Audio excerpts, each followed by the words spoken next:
Good morning and welcome to day 2 of the Copenhagen Democracy Summit. Today we're going to be talking about technology and how technology can be used to advance democracy. I'm Jean Meserve.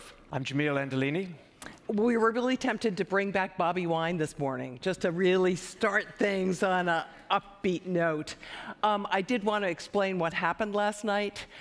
It was not obviously a major emergency. There was some overheating of electrical equipment downstairs. That's why we had to ask all of you to evacuate the room.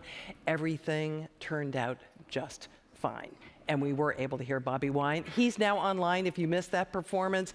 Also, Commander Massoud's remarks, which were interrupted by the evacuation, you're going to be able to see those online as well. So you won't miss any content at all. I was slightly disappointed that it wasn't some evil dictator trying to intervene in our proceedings, so no headline, unfortunately, for me. We urge you today, again, to follow along the day's proceedings on social media. The hashtags are hashtag CDS2023 and hashtag Defend Democracy. You can access all the latest information on the summit, on our speakers, and all the materials using the conference app, which you can find on your app store by searching Copenhagen Democracy Summit. And if you're following online, it's copenhagendemocracysummit.com. To start us off today with a scene setter, we will be hearing from Eli Bayraktari, who is the President and CEO of the Special Competitive Studies Project, followed immediately by a discussion on the global tech race. Is the free world still in the lead? That will be moderated by Bonnie Glick, who is the former Deputy Administrator and COO of the US Agency for International Development. Thank you. I'm truly honored to partner with the Alliance of Democracies Foundation for the second day of this year's Copenhagen Democracy Summit. My organization, SCSP, grew out of the National Security Commission on Artificial Intelligence with a critical mission to help strengthen the competitiveness of the United States and our allies in this strategic era where AI and emerging technologies are directly shaping all aspects of our nation's security and our economic well-being. We wanted to partner with AOD on today's Tech Day because innovation and technology are increasingly being linked with economic prosperity, social benefits, and national security. The question in front of us today is why this matters. First, we are at the geopolitical crossroads. Day 1 of the summit talked a lot about Ukraine and Taiwan. We're facing real threats to global stability from 2 authoritarian regimes. Second, when you look at these 2 problems, you will see that technology is playing a critical role. From Ukraine's use of technology to push back against the Russian war of aggression, to the CCP's plan to achieve technological leadership in areas of AI, quantum, and biotech. Technology will define global politics and the future world order. The question we face is this: as democratic societies, how do we stay ahead in critical technologies in a way that supports our democratic values and provide a vision for how technology-enabled democracy can benefit our societies?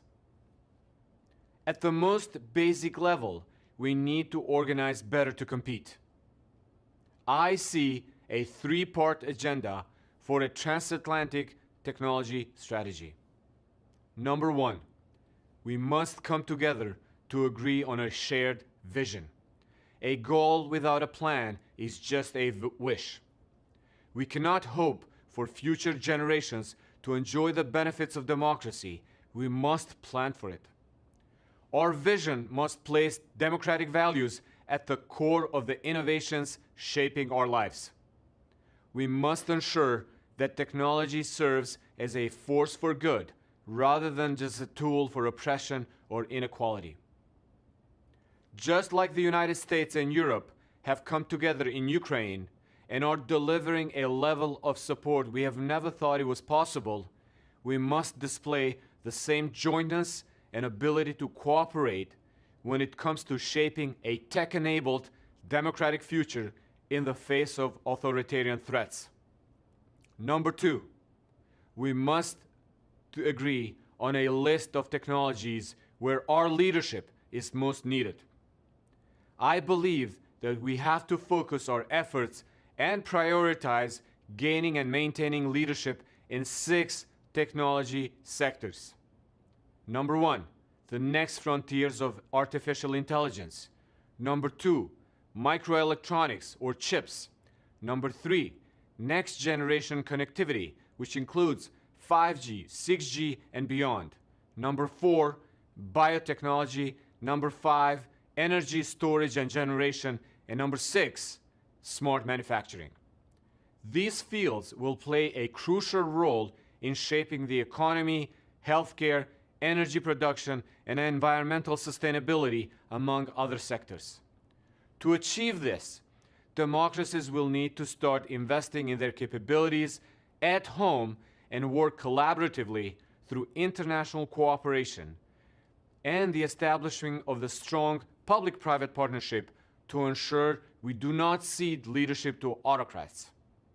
Number 3, we have to coordinate these efforts more closely between us, our allies and partners, and as this competition requires, joint action to match the scale of the challenge.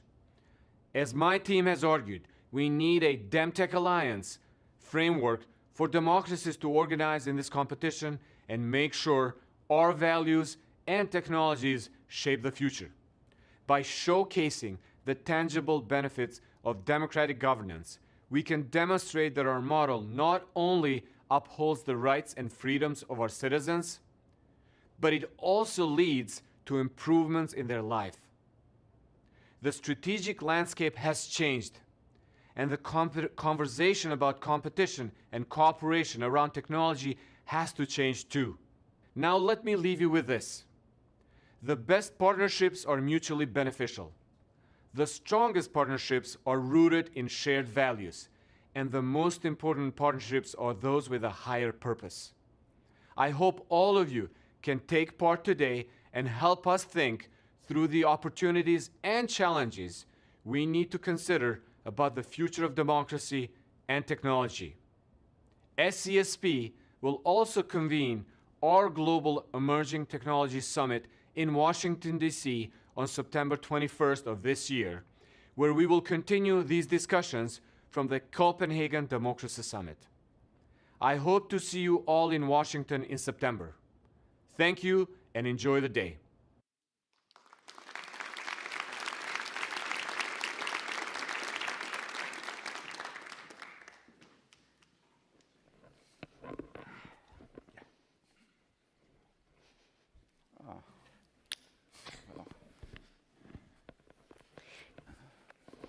Good morning, everyone. Thanks for joining us here in Copenhagen, and thank you for joining us online. We have a great conversation this morning on whether or not the free world is still in the lead in technology. I'm going to kick this off right away, Alex, by asking you a question.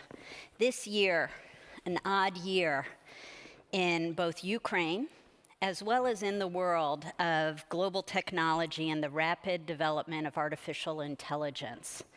Can you give us your sense, a few reflections on Ukraine, deployment of AI, how that's impacting the global tech race?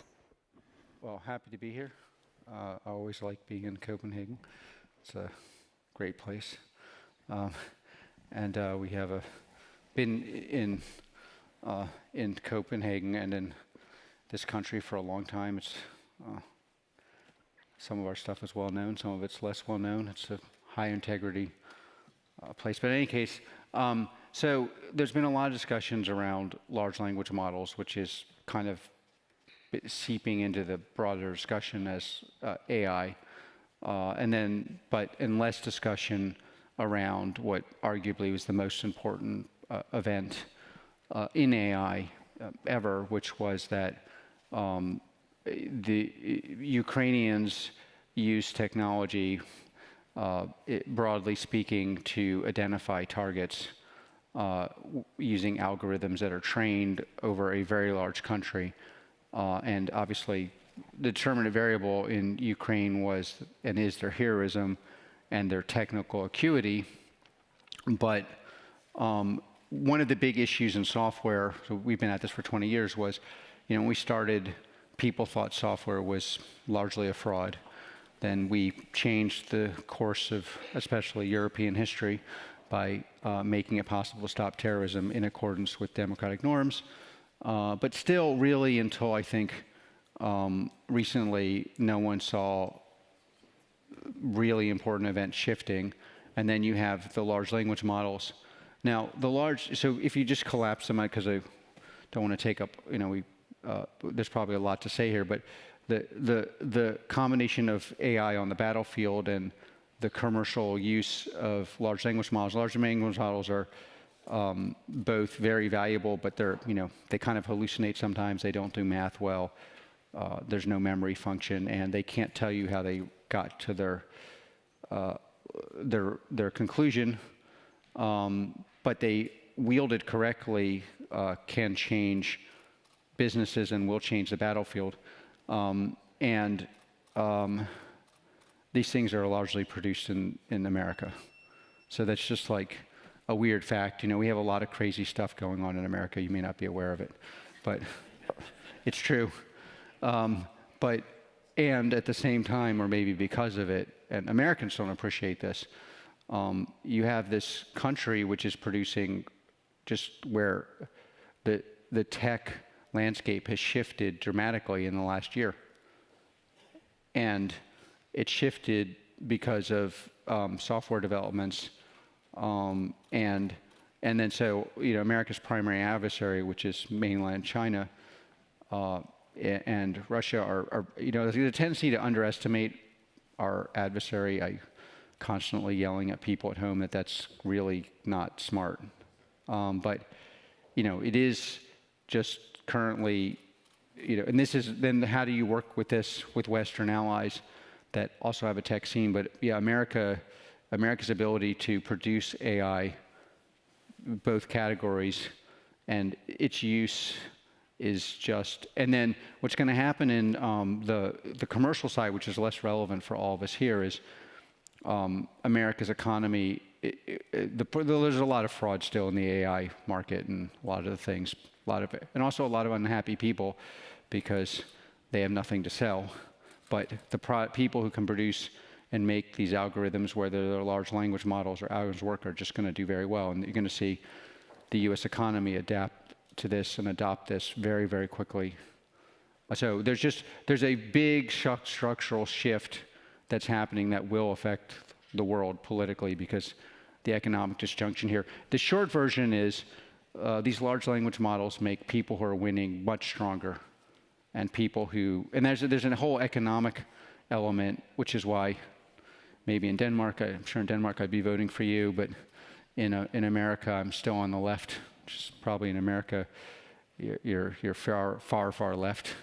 But we both believe poor people should have teeth, and that's a luxury item. But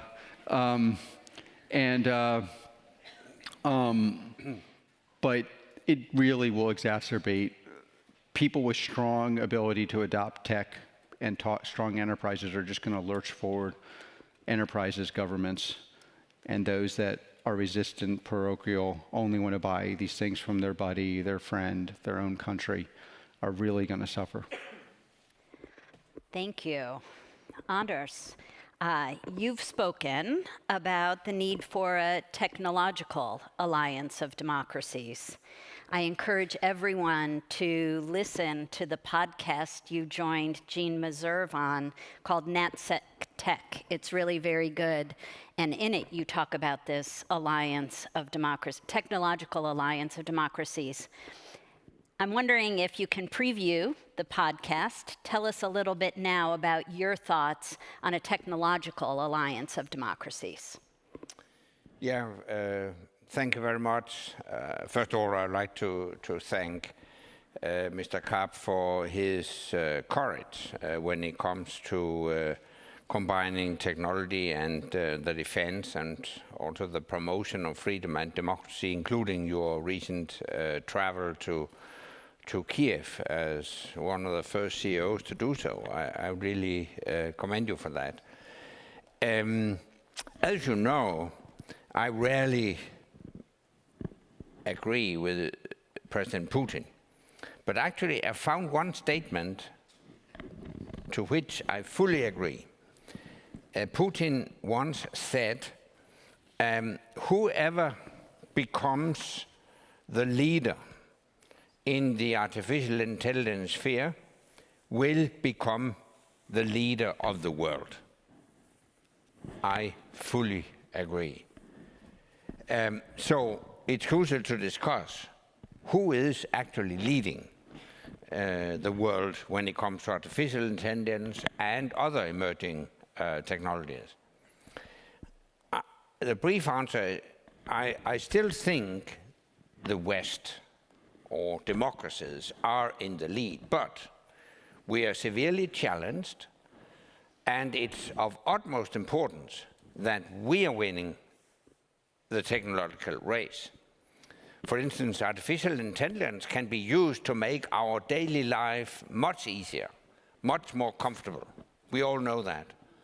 But artificial intelligence can also be used to control your people, to suppress your people.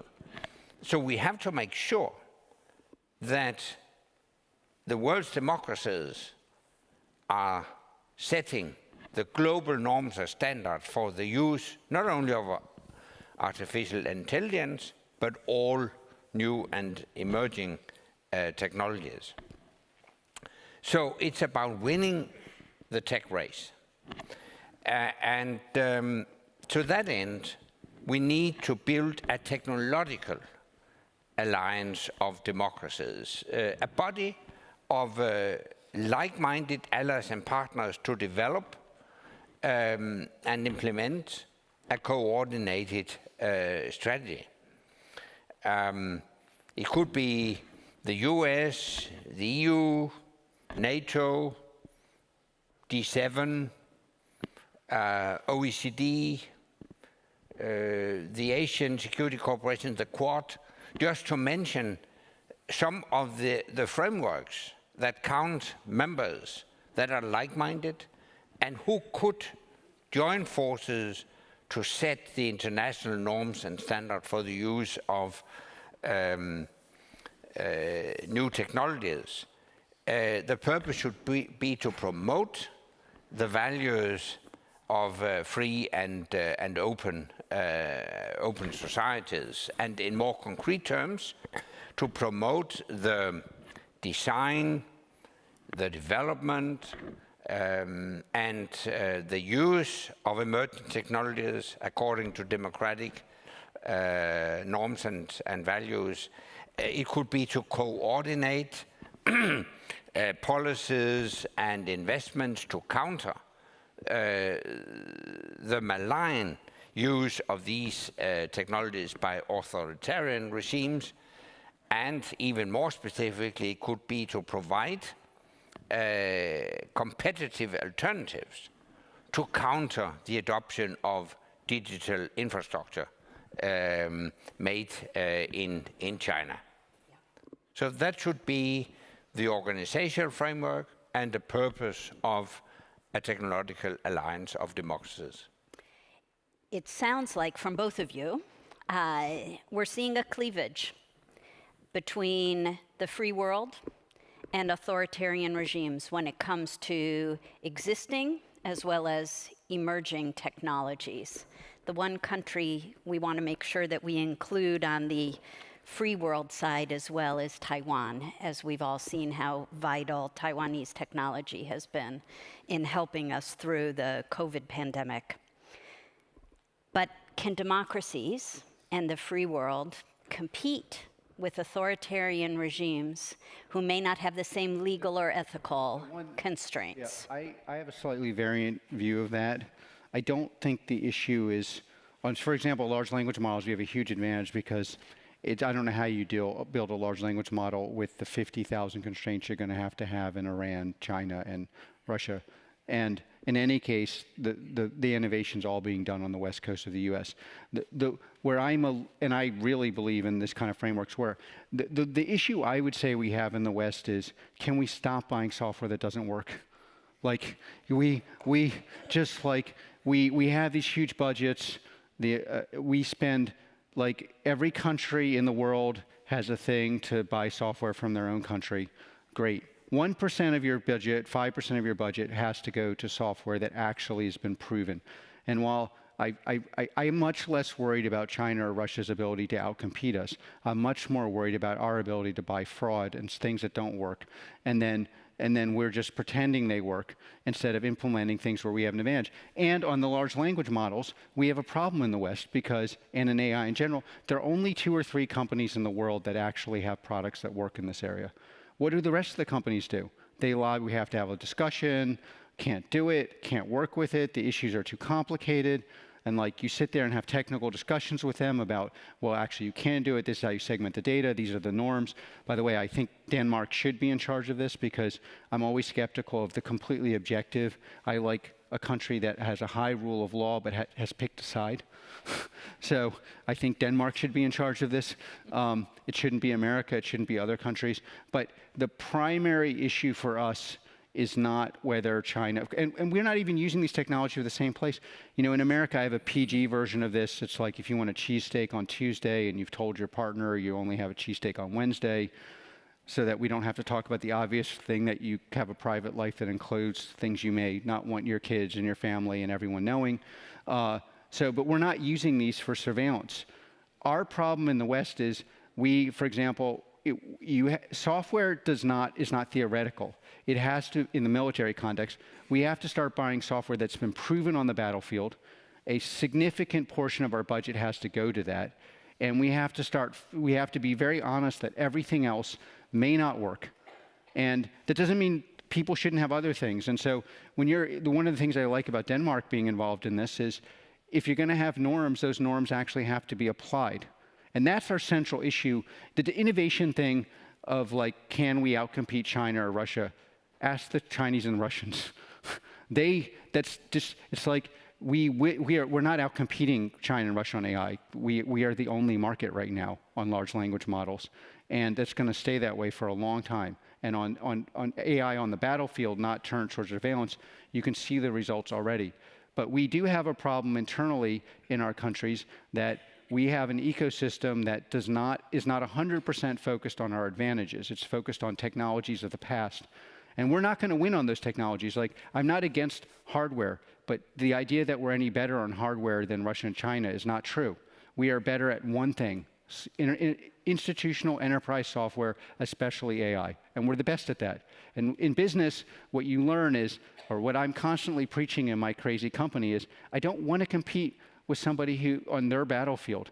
Let them compete against us on institutional enterprise war software.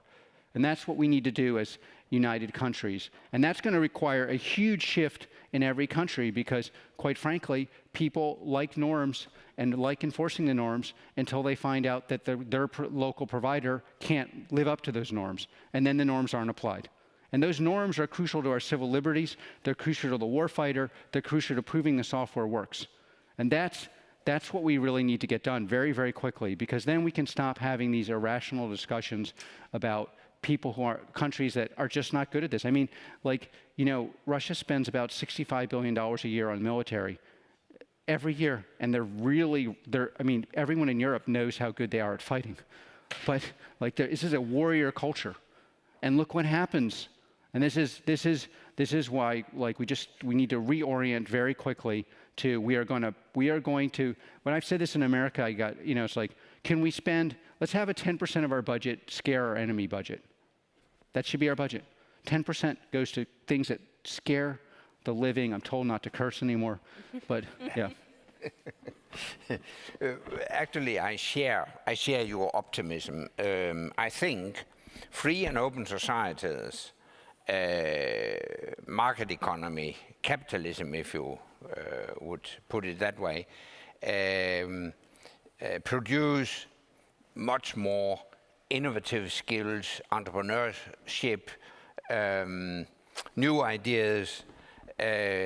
So in that respect, we can easily outcompete the autocrats.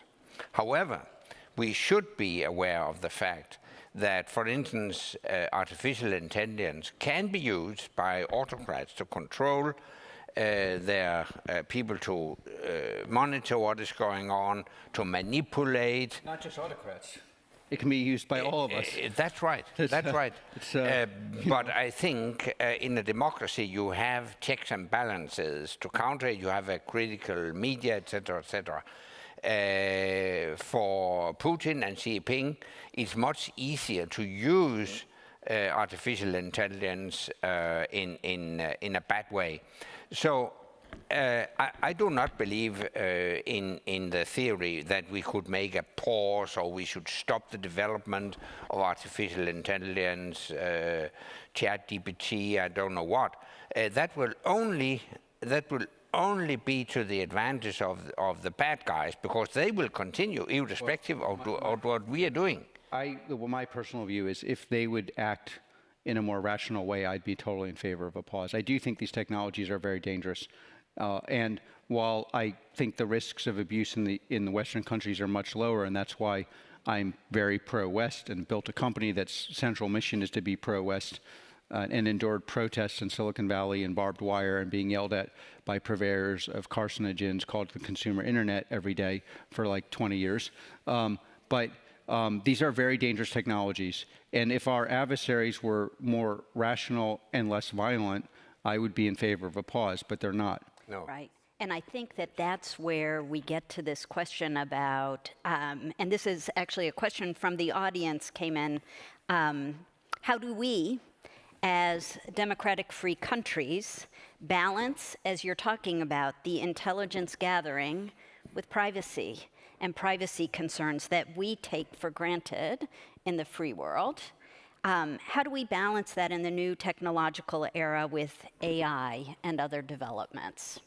Maybe, Anders, let's start with you. I know we're running shorter on time. Yeah, but my point of departure is we have to continue developing all the new technologies. Of course, there are pluses, there are minuses, but we have to focus on the pluses and introduce legislation and mechanisms that promote transparency, accountability, protect privacy, make sure we have a positive ethical use of new technologies, and that will require oversight mechanisms and regulations. And I think we can manage that. So I'm a technological optimist. But I agree with this, and you should, if you want to know how to do this, print out the Danish legislation. The Danish legislation is very detailed about how data moves, where data moves, how it moves, who sees it, how it disappears, neutral arbiters.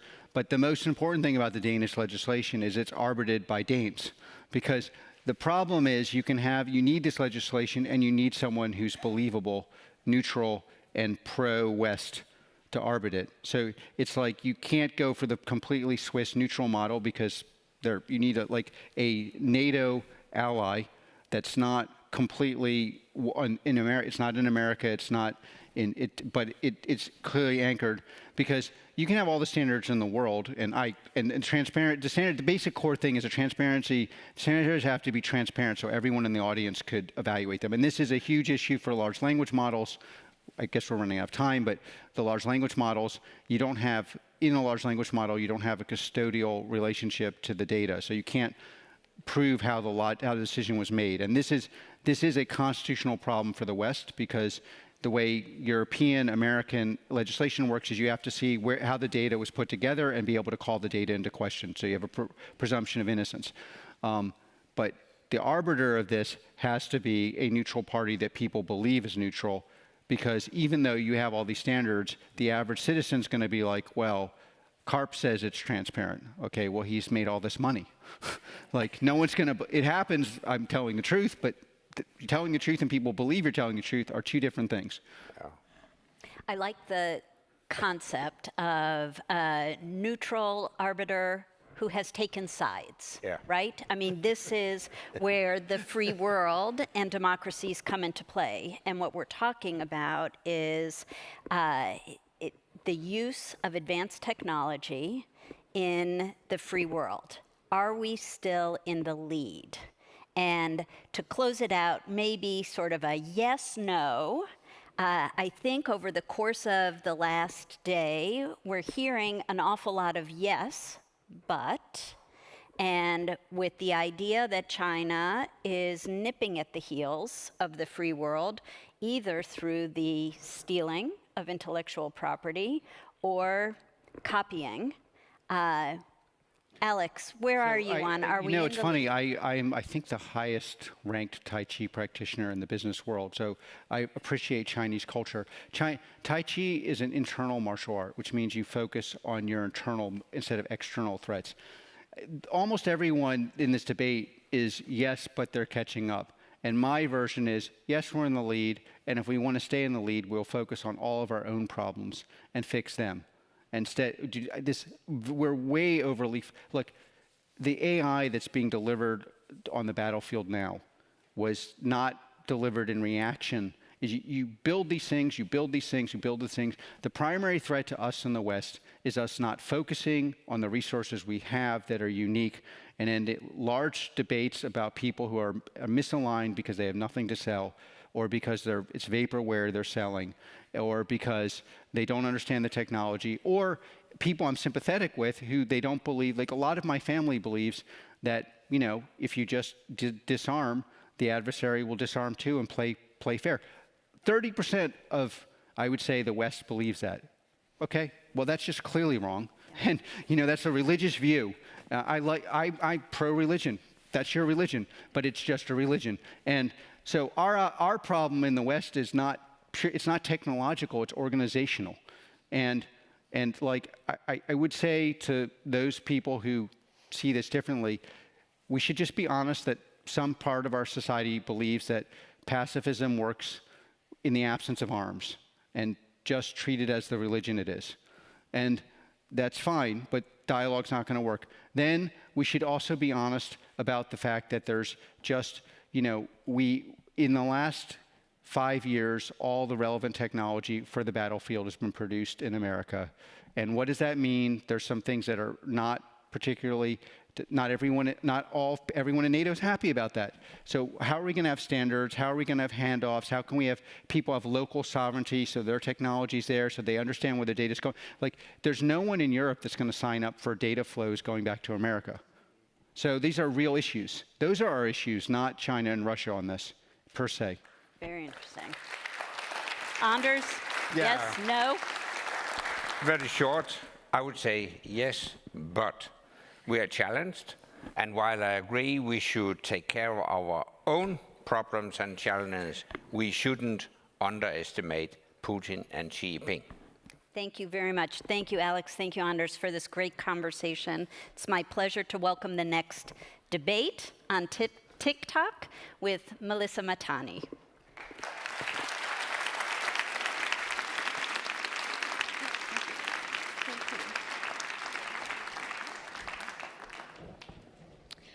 Good morning, everyone. So how many people here know somebody who has TikTok? Could you raise your hand?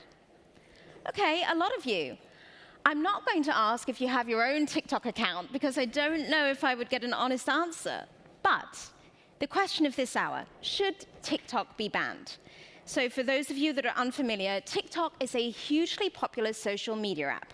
And Western countries are now debating whether it should be banned, citing security concerns. Their main argument is that TikTok's parent company, ByteDance, is Chinese, and therefore it cannot legally refuse to share user data from the US or Europe with the Chinese government if it was ordered to do so under China's internet security law. However, is this really just a lot of smoke without fire? I mean, after all social media apps collect user data, and they can all be requested to hand it over to the government if asked. So why are we signaling out China? Is it just an easy target for Western countries to unite around? And wouldn't banning an app like TikTok actually make us more like China instead of the open democracies we claim to be, where one of our proudest achievements is the freedom of speech and choice? That's what we're going to debate with my two excellent speakers. But first, we want to know where you currently stand on this issue with a vote. So for that, I'm going to hand over to Camilla Banja to talk you through our election integrity process. Thank you very much. Ladies and gentlemen, my main task today is to guide you well into the voting system for today's votes. I have the privilege of being part of Assembly Voting, a 22-year-old Danish company rooted in academia and the Danish democracy tradition. We believe that all democratic elections require verifiability and that democracy is a culture that needs to be learned and practiced. Most existing voting software solutions have black box characteristics. In other words, things that are happening behind closed doors that neither can be seen nor independently checked against manipulation. This is unacceptable, especially in an environment of increasing mistrust against authorities.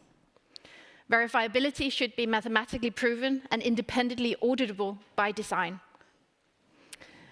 We are today able to make end-to-end verifiable online elections, meaning that it can be verified that the vote is cast as intended, registered as cast, and counted as registered. A digital voting process must, as minimum, comply to all the same requirements we set out for the physical polling station, while assuring that trust is distributed, anonymity is secured, and with full transparency for independent scrutiny. This while making this technology accessible and affordable for all votes and elections, not just the national governmental elections. We now see into a great educational task of educating voters and all the various stakeholders on what to require for online voting to be secure and verifiable. And we reach out for you to be part of this journey. I will now quickly go through a few steps to vote. If you haven't downloaded the app, and I should say this is kind of a test vote that we'll use the TikTok debate to do. So don't despair if something is teasing you. We'll be standing, Assembly Voting and Trifork, who has made the app and for the Democracy Summit and the registration process, will be standing outside that door and helping anybody who has problems, so you can be ready for the election of the democracy and technology entrepreneurs later today. But you need to download the app. You need to click the little live poll under the 4 small dots. You'll come into that menu. Click the live poll. If you haven't signed up yet, you should put in a valid email address. You will be emailed a 6-cipher code that you need to sign in with. Please check your junk email, spam mail if you don't get it. When you click the live poll next time, there will open the first debate. You will mark your choice and submit it. As long as the vote is open, you will be able to redo your vote, and we will show a small result. Short note that now you are registered, it will be the live poll button for all the polls, also the next TikTok poll, and the poll later, or the election for the entrepreneurs later. So if you log out of this window, just go to the app and click the live poll again, and it will open a window. Thank you. Thank you, Camilla. So, ladies and gentlemen, cast your vote right now. Do you think TikTok should be banned? And whilst you're voting, I'd like to introduce my 2 excellent speakers to join me on stage.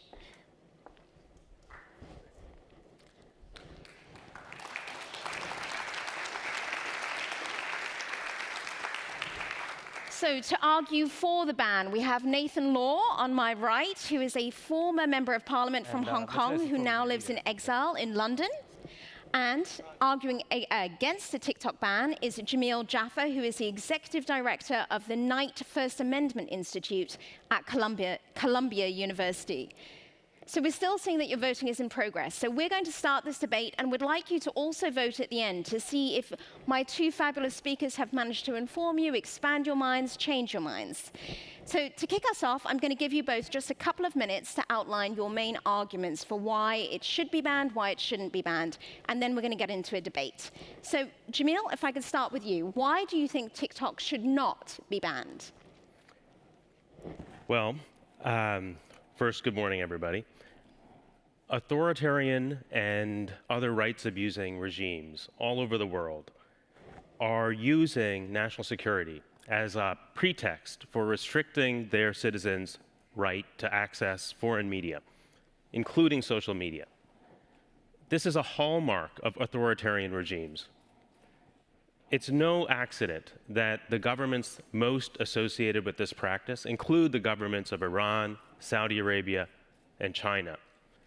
Just a few days ago, we saw Prime Minister Erdogan in Turkey restricting access to Twitter in the days ahead of an election. That was appalling, but it wasn't surprising. Authoritarians have always held on to power by restricting their citizens' ability to learn about the world and to organize. I think we should be very careful about giving those kinds of powers to our own governments. The freedom of speech, access to information, the right to read and engage with the media of one's choice, these are some of the features that make democracy worth defending. Now, maybe there are circumstances in which democracies have no choice but to restrict their citizens' access to foreign technology platforms. Maybe. But democracy shouldn't go down that road unless it's the only option. It needs to be the last resort. And with respect to TikTok, we have other options. There are lots of policy options that would allow us to address or mitigate the risks associated with TikTok without shutting down access to a platform that's used by hundreds of millions of people. It's not just that there are other policy options. It's also that banning TikTok would be counterproductive. It would deny our own human rights advocates access to a tool, a powerful tool for communication, organization, and accountability. It would restrict freedoms that are the lifeblood of every open society. And it would set a dangerous precedent that would give autocrats the ability to justify their own censorship. So I think banning TikTok would be totally inconsistent with our own values. It would also be a gift to autocrats and strongmen everywhere. Thank you, Jamil. Now, Nathan, it seems that most of the audience here actually agree with you that TikTok should be banned. So let's hear from you quickly on your main argument. Well, thank you, Melissa. When you wake up in the morning and you start scrolling your cell phone, maybe you see funny videos of cats and dogs and sometimes some political news. You thought that it might be the content that you enjoy. But what if they were just the content that the platform wants to feed you, potentially with malicious intentions? Ladies and gentlemen, I'm today arguing that democratic countries should ban TikTok. TikTok is operated by a Chinese company heavily influenced by the PRC government, and they will have no choice but to serve the ambition of Xi Jinping eventually and if necessary. However, today we're not only just talking about TikTok. I invite you to rethink, as democracies have been in decline for consecutive 17 years, how we can protect our cherished values from the information warfare and the propaganda of dictatorial regimes. I want you to ask yourself, what would you do if autocracies is abusing our freedom to attack our system? TikTok boasts more than 1 billion users worldwide, and in the US alone, there are 150 million users. It's a powerful tool controlled by ByteDance, a Chinese listed company. Within ByteDance, there's a Chinese Communist Party's branch, that there are people who are having the background of the political party that are instructing what to do in the companies and monitoring them. BuzzFeed once interviewed employees in TikTok to understand the relationship between these two entities. They portray the companies as being so closely entwined that it is unclear where TikTok ends and where ByteDance starts. TikTok is a tool that can easily be manipulated by the Chinese Communist Party. We've already seen several incidents in the past. In 2019, news reported that TikTok censored content that are critical of China. For example, content talking about the Tiananmen massacre, Tibetan independence, and the commentaries on Hong Kong protests. Recently, they also banned an account, Acton Institute, because they produced documentaries about one of the most vocal Hong Kong dissidents, Jimmy Lai, and they reinstated that after facing severe criticism. As long as TikTok has the power to control who sees what, and the Chinese regime has access to manage the company, this is potentially the nuclear warhead of the information warfare the Chinese government could launch when the time comes, when the time suits them. They can promote authoritarianism, minimize the reputational loss to them, and also facilitate division and brew hatred among civil societies. Ladies and gentlemen, our freedom, our democracies are fragile. They are in decline. Autocracies are advancing, and their toolbox are being renewed. And so must we. We need to step up our defense of democracy. And that's why banning TikTok is one of them. Thank you so much. Thank you. So the clock is ticking. I'm going to try and get in as many questions as I can. So Jamil, Nathan just outlined some examples of censorship already on TikTok. There's also evidence that to show that TikTok is a security threat. Last year in October, TikTok was found to have been tracking Forbes journalists, after they exposed TikTok's ties to ByteDance in China. And also, Forbes found that 300 employees of TikTok had formerly worked for Chinese state media. I mean, isn't this evidence compelling enough to say that we should have a ban? Yeah, well, let me make sure that I'm not misunderstood here. I'm not here to defend TikTok. I think TikTok is absolutely collecting tons of information about its users. I think it can be used as a disinformation tool. I agree with a lot of what Nathan said. I also agree that democracies are on their back foot, and we need to counter this threat of authoritarianism. I think where we disagree is in the how. How do you counter the threat to authoritarianism here? And I don't think we can counter this threat by becoming more like authoritarian regimes. I think we should lean into our own freedoms, the things that distinguish us from authoritarian regimes. And if you look back, I'm more familiar with American history than the history of these issues globally, but if you look at the United States in the 1960s and 70s during the Cold War, there were lots of similar arguments being made to deny Americans access to ideas from abroad on the grounds that the ideas were disinformation or communist propaganda. On that basis, the United States banned a lot of foreign scholars and foreign writers from the country. Pablo Neruda, Gabriel Garcia Marquez, Pierre Trudeau was banned from the United States on the grounds that his ideas were a threat.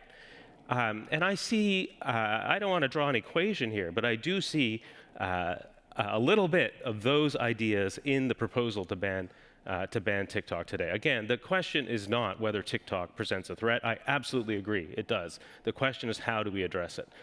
Can I say just one more thing on that topic, which is that the concerns that Nathan very justifiably raises are concerns about other platforms as well. And that's where I'm going to jump in, because Nathan, you made a very compelling argument about TikTok and how it's censoring and, the algorithms show people what they want to see, but I would say so does Facebook. I mean, and in fact, when you talk about security concerns, we have evidence that Russia used Facebook to interfere in the 2016 election in the US, 2020.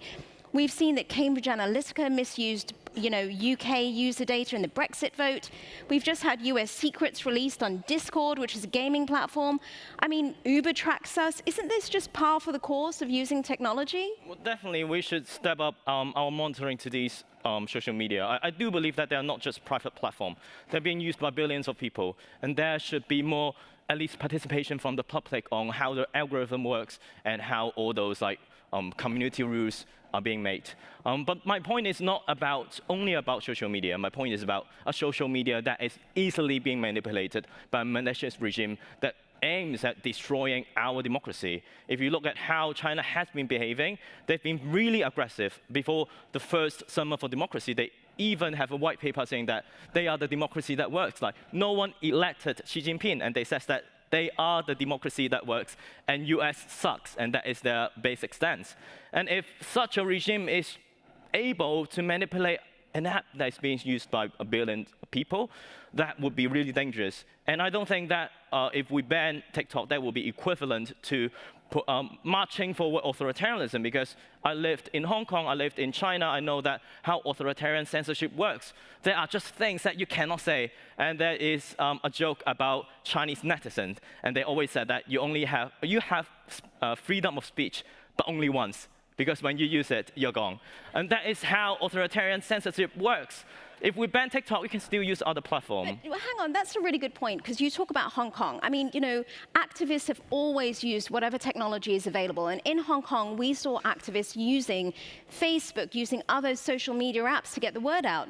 Now you see freedom fighters on TikTok. There's a very famous example in 2019 of a New Jersey teenager who was doing a makeup tutorial, but actually teaching people about the plight of the Uyghurs.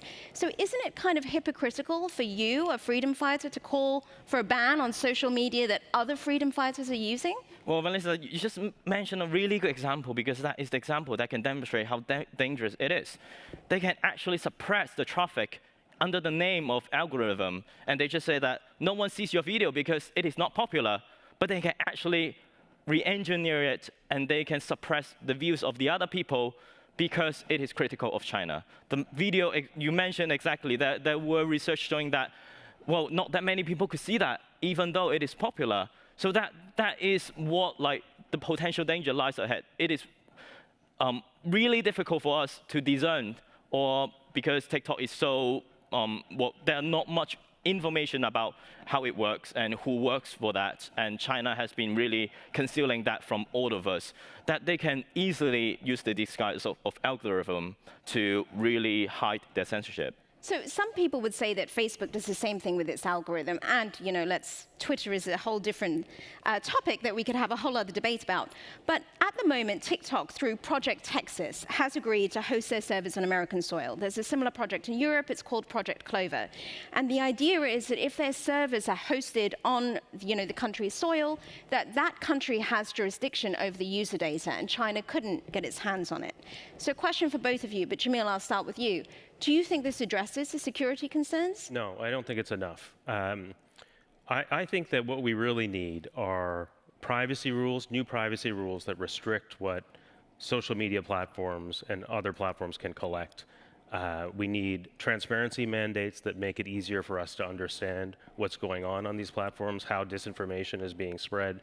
We need better protections for journalists and researchers who study the platforms. There are lots of ways to address or mitigate the risks. And again, I agree the risks are real without shutting down access to the platform.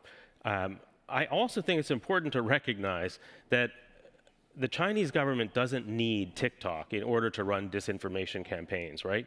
Russia doesn't own Facebook, but it ran a disinformation campaign on Facebook. And China doesn't even need TikTok in order to gather information about millions of people, because a lot of the information that TikTok collects, very similar information, is available for sale from American data brokers. If you want to address this problem, and again, I think the problem is very real. In fact, I think it's bigger. It's not about TikTok alone. It's about all of these platforms. If you want to address those problems, you need rules like these. Just banning TikTok or localizing the data storage, I don't think is enough. I do think that storage of data locally is necessary. I just don't think it's sufficient.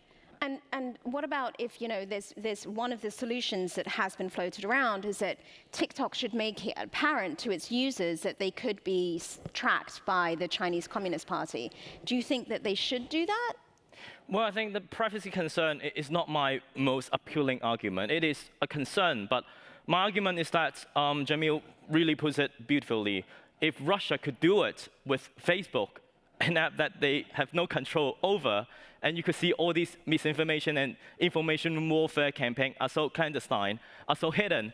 What if China is going to use TikTok to do it because they have full control over it? A lot of employees in TikTok, they're saying that they actually don't know who they are reporting to.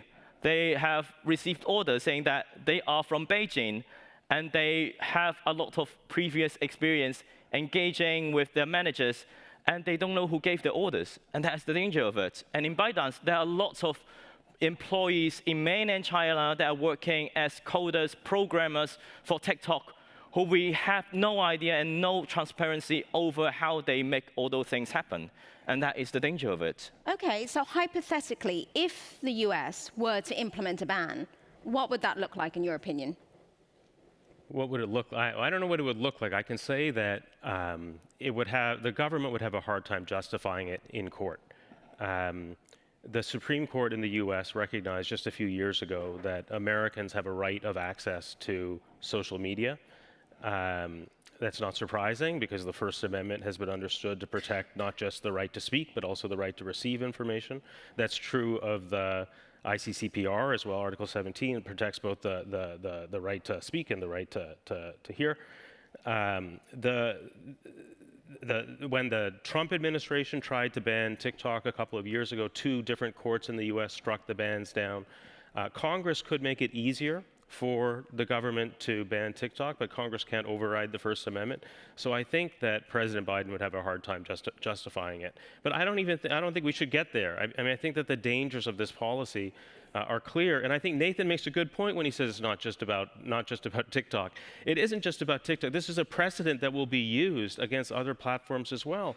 And if the concern is that the Chinese government has incredible leverage over TikTok, it also has leverage over American platforms. I mean, the reason that Elon Musk takes down this content that's critical of leaders in India and Turkey is that those leaders have leverage over him, right? So if you adopt this argument, you have to think about how that argument's going to be used, not just by President Biden, but by the next president. It might be President Trump or President DeSantis. What are they going to do with this precedent that allows them to shut down access to foreign media? So I want to dig into that a little bit, and this is a question for both of you, and then I'm going to invite the audience to vote, so stand by. But talking about that, so there is legislation at the moment in the US. It's called the Restrict Act, and this would give the US wide-ranging powers, to ban any kind of technology it sees as a threat to, quote, national security. And this could effectively lead to a whole load of censorship at home and abroad. I mean, do you think it's dangerous for governments and the US government to be able to ban apps, online platforms, under the guise of national security? There are in the App Store right now, I think 4 of the top 15 apps are Chinese. So I don't think even if, I'm not sure how you draw the line between TikTok and the next 3. And then 6 months from now, there are going to be Indian apps on there too. How are we going to draw the line between TikTok and those apps? And then there are American apps that are heavily influenced by foreign countries. How are we going to draw the line between all the other apps and the American apps? I think that this is a very dangerous precedent. And I understand the instinct because I agree with Nathan that TikTok presents very real risks. But again, banning has to be a last resort. We're not going to win this battle with authoritarian regimes by adopting their tactics. And Nathan, I want you to weigh on this, specifically the Restrict Act, because, whilst we're talking about TikTok and we keep signaling out China, it seems hypocritical because we have social media apps that are based in the US doing the same thing.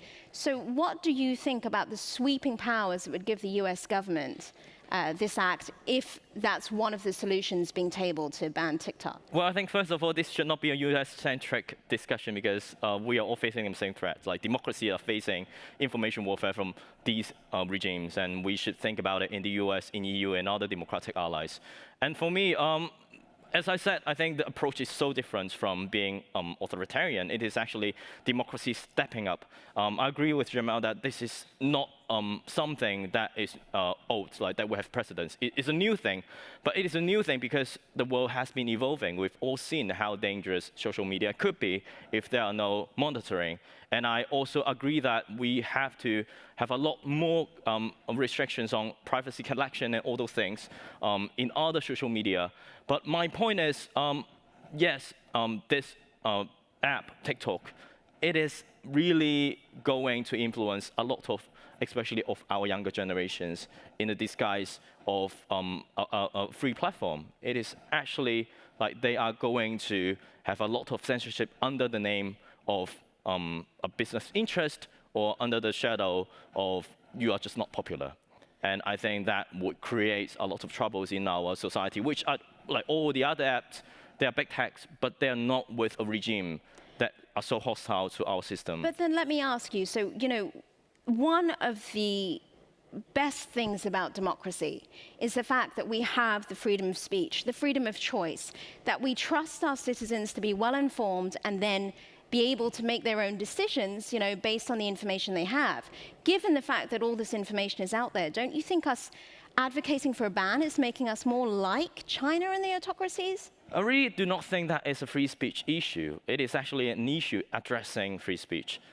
If we think about TikTok, if we Chinese government trying to push the button and utilize it, users are unlikely to see contents that are critical of China, and they will see a lot of contents that will make you think that you're living in a parallel universe with the people sitting beside you. It will create a lot of social division, and it will suppress content in an unjust proportion that makes people misinformed. And I don't think allowing platform like this to exist fits the idea of free speech, because if we think about free speech, we think about we can speak and our voice are not unjustly suppressed. So if you are on Facebook and you post a video and no one can see it because the system assigns you as only for me weight of like your visibility, and there's only one view of your video, do you consider it as freedom of speech? Do you consider it as a just platform? And we are going into a phase where the contention of China and US will be rising. And what if China is going to invade Taiwan and they want to do a big propaganda like warfare show, and they make every video about critical of China being seen only by you?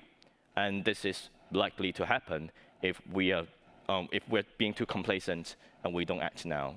So we've heard some very compelling arguments, and I have so many more questions, so I think we're going to have to finish this in the coffee break, and you can ask them your questions too. But I would like you to just cast a vote to see if any of you have changed your minds or, you know, have a different view or are more undecided, so please do that. And as we just wait for the results, I'm just going to ask you both, you know, to close, it seems like you both agree that all of social media should essentially be regulated as opposed to us focusing potentially on one app. Would you agree?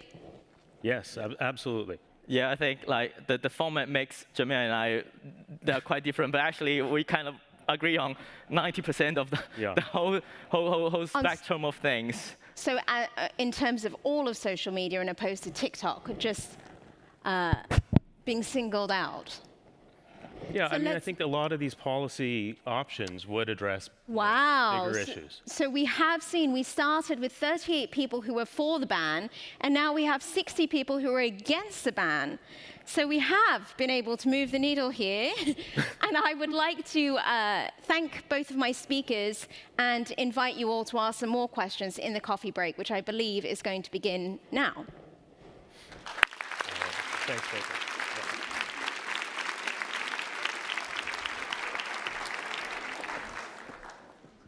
Great debate. It is indeed coffee break time, but we want to urge you to come back at 11 because we're going to hear from our democracy tech entrepreneurs. We have young people from Ukraine, Georgia, Moldova, and Armenia. They all have interesting technology ideas. They'll present them, and you will again have a chance to vote on which one you think is best. So we'll see you in 25 minutes.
Welcome back from the coffee break. This next panel is organized in partnership with Schmidt Futures, a philanthropic initiative founded by Dr. Eric and Wendy Schmidt, and Trifork, a next-gen IT and business service provider creating digital solutions that will better our world. Digital solutions that will better our world, that's what the Alliance of Democracies is promoting with the Democracy and Technology Entrepreneur Program. It brings out what the free world does best.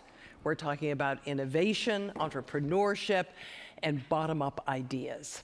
The democracy tech entrepreneurs in the program this year come from Ukraine, Georgia, Moldova, and Armenia, all countries on the digital front line against Russia's digital aggression, disinformation, election interference, and abusive surveillance. The entrepreneurs' tech innovation projects are part of strengthening the digital resilience in their country's democracy. Their presentations today are a culmination of a long period of master classes and coaching by exceptional tech and business leaders and democracy advocates. Their presentations are divided into two sub-themes. The first theme is helping Ukraine win digitally and rebuild back. And the second theme is securing democracy in Georgia, Moldova, and Armenia. This is rapid-fire pitching. Every fellow will have exactly 3 minutes to present. Then follows a short question session from our excellent panel of democracy and tech expert judges. So now let me introduce those expert judges who will comment, provide feedback, and select today's winners. Please welcome to the stage Helen Zhang, Director of International Strategy Forum, a Schmidt Future Initiative, Jan Larsen, founder and CEO of Trifork, and Stina Mulgo Sonson. I knew I'd murdered that name, so sorry. My Swedish heritage is not serving me well here, I'm sorry. Board member, investor, and co-founder of Radiobotics. This year, we're also introducing 3 award prizes, get this, $10,000 each. The Ukraine Award will recognize a fellow that's working on democracy tech tools to help Ukraine win the digital war and rebuild back. The Copenhagen Democracy Tech Award recognizes the most outstanding democracy tech solution in the cohort, and both these prizes will be selected by our panel of judges. But we also want you to have a say. The People's Award is the award that all of you are going to choose. You're going to vote using that same procedure that you just tried during the TikTok panel. And now it is democracy and tech time, so please join me in welcoming Viktor Nestulia from Rise Ukraine. Viktor.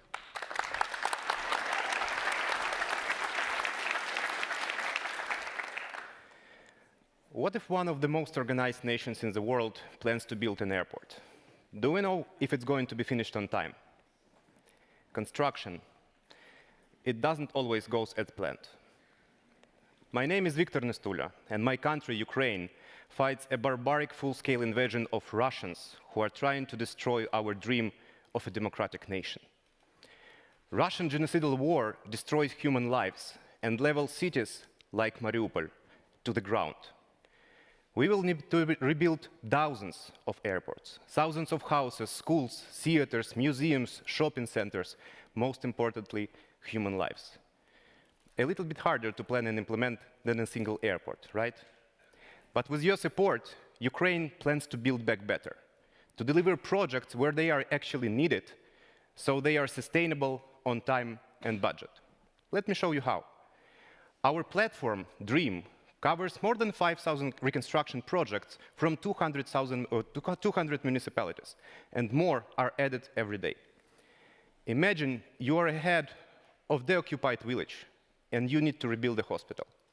You start with its definition, appraisal, structuring, and it's ready to go.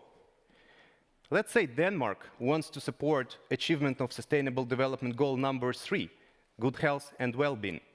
DREAM shows all hospitals in Ukraine that are ready for implementation. So Denmark contacts directly a municipality and supports the implementation.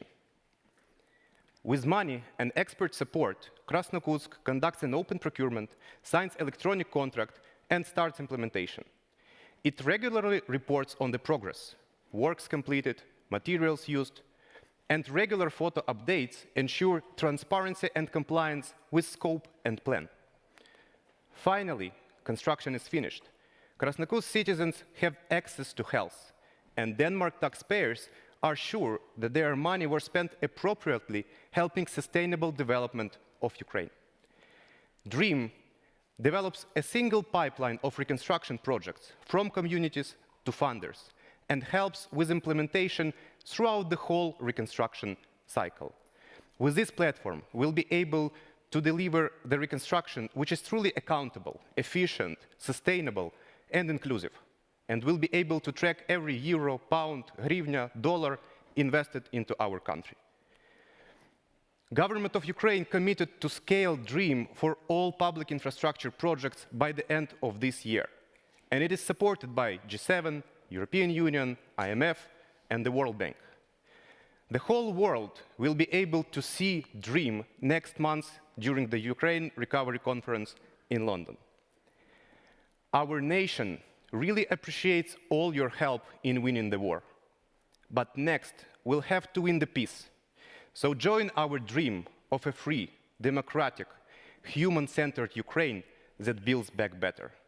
Let's build Ukraine together. Slava Ukraini!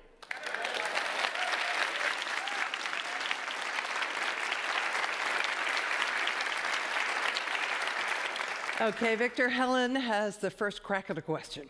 Victor, thank you so much for that presentation. That was really fantastic. You had mentioned that there's about 5,000 projects in this, with 200 more potentially on the way. Is this a user-generated content platform? I mean, who inputs the data into this and who is responsible for managing it? Is it Ukrainian government or is it also civic society? So right now it's Ukrainian governmental institutions, mostly communities, public entities, and there are 200 entities who are already using the platform.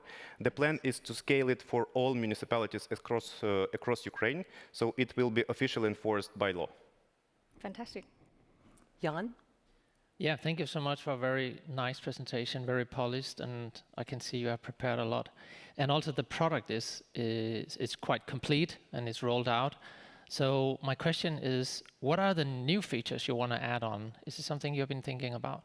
Of course. So for this year, we focused on reconstruction management cycle, but for next year, we are also including e-democracy component to the platform, so to make sure that citizens actually have an opportunity to participate in reconstruction planning, contribute to projects prioritization, and we are also focusing on risk management system. While we will be collecting lots of data, we want to make sure that they are properly analyzed and presented to all possible stakeholders, including civil society, watchdogs, journalists, but also governmental authorities like Supreme Audit Institution, so they can do their work better.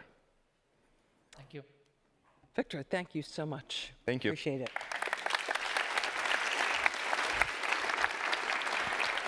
Our next democracy tech entrepreneur is Natalia Chornogub. Her project is YC World. She's from Ukraine. Thank you so much. Thank you. Hi, everyone. I'm Natalia. I present Ukrainian IT company uControl, and today I will tell you how open data can be a weapon against war. Since the full-scale invasion, Russia struggled 5,000 missiles over the territory of Ukraine. Can you imagine, every hour, non-stop, Russia continued to bombing us? They spent more than $1 billion a day for killing and destroying us. How to stop financing war? Some socially responsible brands now are closed their businesses in Russia, but some not, and they pretend and cover their businesses. So I believe that economic pressure is the same weapon as military equipment. And I'm not talking about only sanctions. I'm talking about responsibility of each of us. Each of us can refuse to cooperate with Russia. You can stop financing terrorism. You may know information exactly with whom are you working with. Maybe tomorrow you will sign a contract with the company who supports war in Ukraine. But how can you know this information exactly? That's why I'm here. Well, my Ukrainian team created many useful services for recovery of Ukraine, for surviving of Ukraine, and one of them calls You Control World, which will be helpful to know with whom are you working with, whether it's Russians, Belarusian, whether it's militaries, whether it's risky connections. I can tell you exactly with whom are you working with. This platform, You Control, operates more than 1 year, and we are trusted and used by governments, public authorities, anti-money laundering specialists, investigators, non-government organizations, and of course, journalists. Every month, 1 million inspections are made using our platform. How it looks? So it's open data platform, international, that allows you to find connections with Belarusian, with Russians, to find their assets, to freeze their assets. And the system will automatically show you whether it's a risky connection or no within 2 seconds. And of course, this information based on official data sources. So you will find information from 26 countries. Also, you will find information from 45 sanction lists, which are daily updated. So Russia spends a lot of money for destroying democracy, for destroying our country, for killing Ukrainians. But we feel our responsibility to do all our best to protect our country, to protect yourself, not to cooperate with Russia, to freeze their assets. So please feel free to use our system and to help Ukraine to recover. Thank you very much. Oh, Natalia. Oh, sorry. I'm sorry. I know you wanted to escape these questions, but Stina has one for you. Sorry for that. Yeah. And thank you so much. It's a great purpose your company has. So tell me, one of the things we're really trying to combat here is to know the truth. So with your technology, you're obviously trying to expose what is happening. How can I trust your technology? Not only that it's being used by obviously you have great logos, but technically, how can I trust your technology? Our company works in the sphere of open data for the last 8 years. We use only official data sources, only official registers, which we take information from governance. So while you are using our system, it's the same if you will go to the website of the governance from 26 countries all over the world. So it's the same. So you can trust this information, even you can use this information to the court. Very good. Thank you. Thank you. Jan? Thank you so much for your presentation. I think it's a very important mission you have. So in your opinion, since the war started until now, what do you think the percentage of the Western world companies who still do business in Russia? Just your personal view from the data. Well, you know, we made investigations every month, and we collect information how many companies are still in, for example, in Great Britain or in Denmark, how many of them continue to operate. We have such figures. All the time we send this information to the governments, to non-government organizations, and to businesses. And we feel, and we see it on our figures, that the amount of such companies are really decreased. So I really believe that maybe it's even our input, because we can show this information. Thank you so much, Natalia. Thank you so much. Thank you.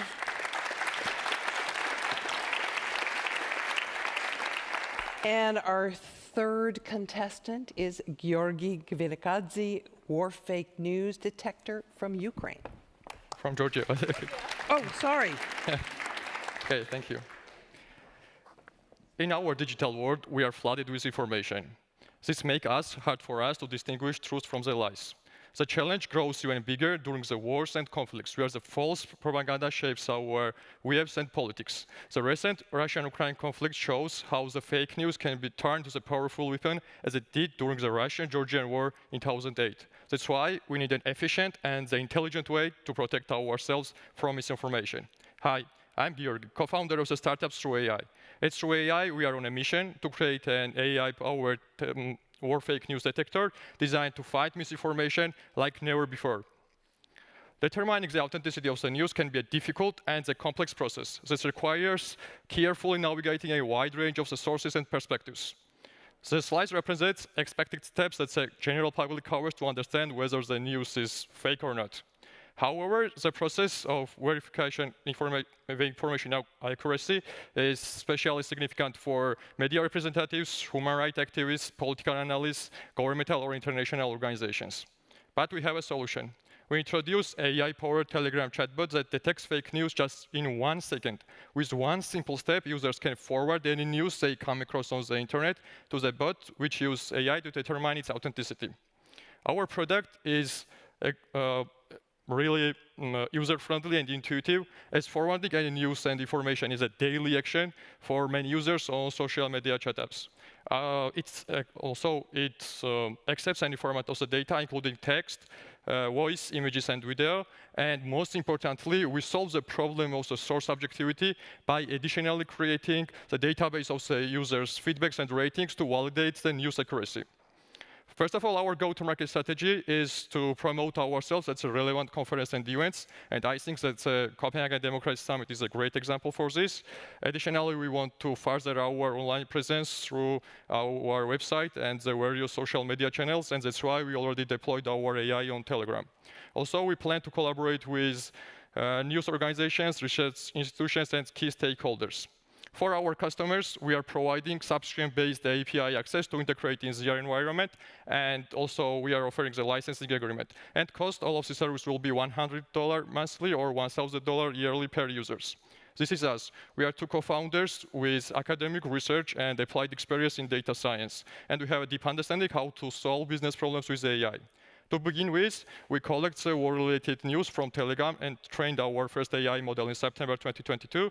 After the 2 months, we launched a public beta version and the One Data Fest hackathon in Tbilisi.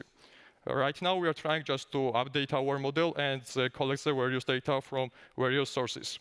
So don't hesitate to forward war news and help our model become stronger. Thank you.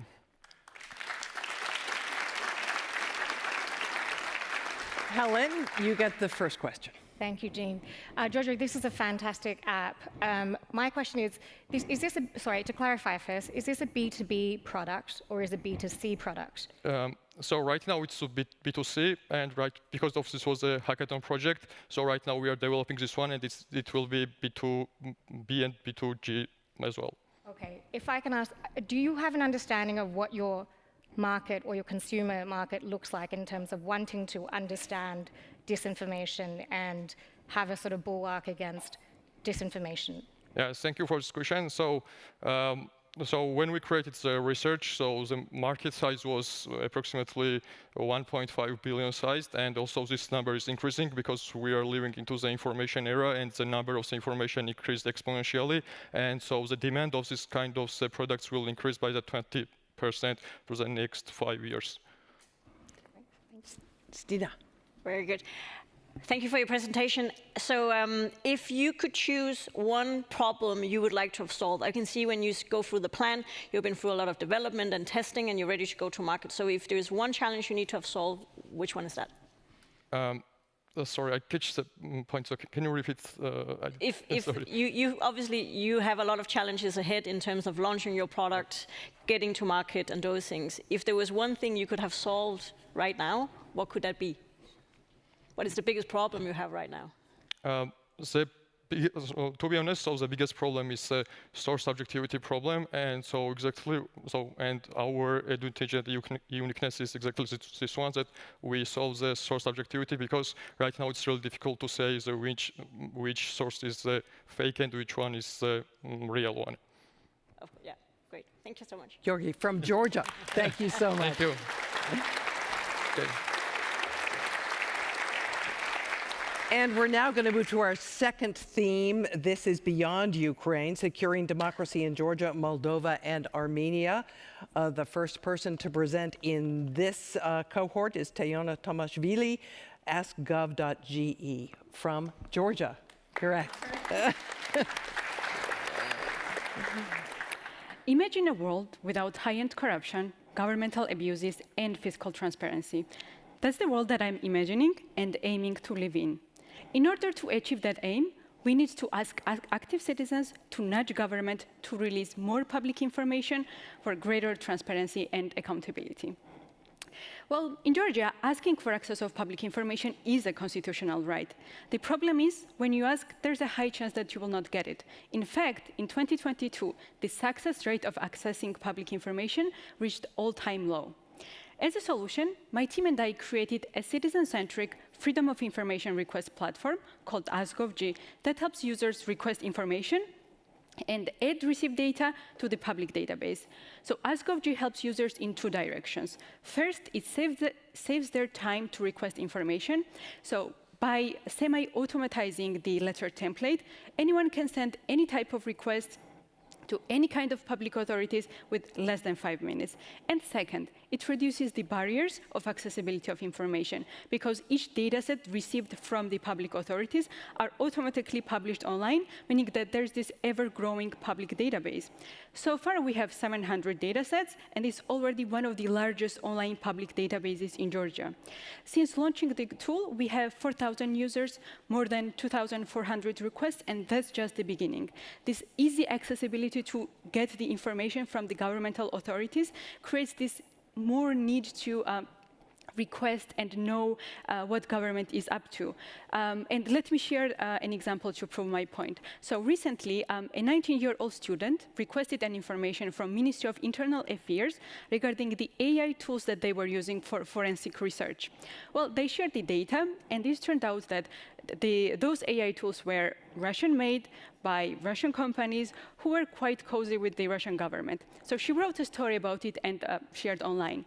That story got picked up by local media, TV broadcasters, the leaders of the opposition party. The story got so viral, even the Ministry of Internal Affairs had to make an official statement about it. So what I'm trying to say with this example is, even in a deeply polarized state, a 19-year-old with an access of AskGovG can define today's political agenda. So the team behind of AskGov is called Forset, a creative enterprise with more than 10 years of experience in data visualization and creating and developing civic technology tools. So far, we fundraised around 100,000 euros, and we're looking for more partners. So if you're keen on transparency in government, let's meet up, let's partner up, and let's open up government one request at a time. Thank you.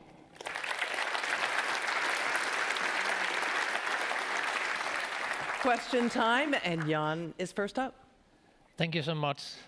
Amazing product you have built. So what's next? Great question. Well, I mean, the tool as per se was launched, and we are always trying to have this user experience research and therefore update according to the user's needs.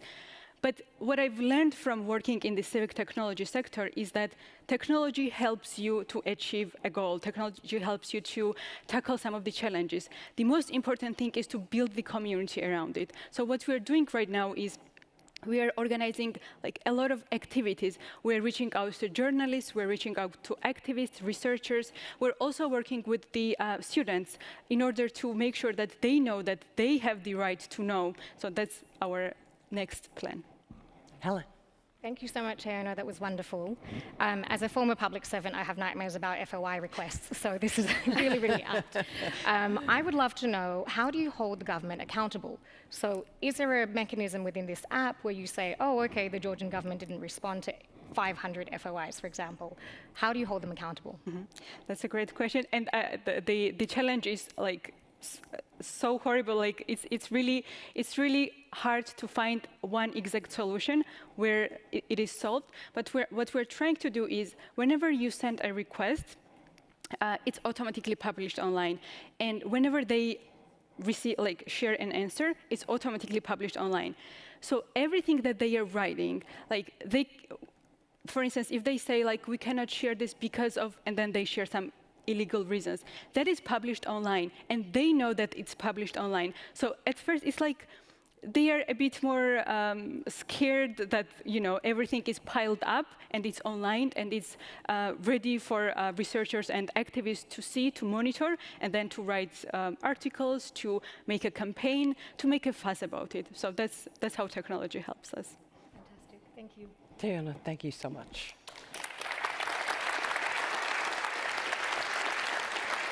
Raluca Gunda, the People's Parliament, Moldova, the floor is yours. Half of my relatives are spread all over the globe.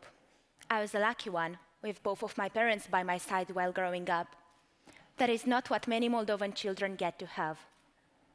Powerlessness makes people leave Moldova. Democracy, power of people. Powerlessness has no place in a democracy. I am Raluca Gânda, and together with my team, we won a hackathon and developed People's Parliament, an e-tool designed to direct power into people's hands. My country, the Republic of Moldova, wants to be a democratic state and remain part of a free world, despite the war knocking on the door. The purpose of our team is to empower people and engage them in the decision-making process. Imagine a world where citizens' voice would not be heard just once every 4 years, but also between the elections. Imagine a world in which every citizen would feel like they are having the power to decide their own fate, and they are taking responsibility at each level of the society. Our team will create it. We will be the bridge between the people and the deputies. We will integrate direct democracy and use technology and AI tools as a key infrastructure for our advancement.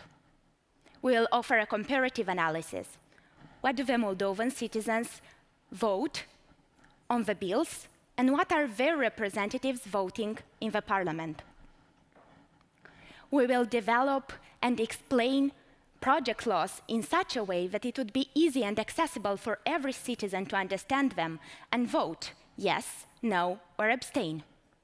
We will ensure transparency by allowing people to track down the MPs' votes.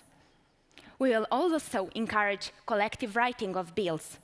Later on, we will develop AI Parliament, a feature that could predict and analyze votes.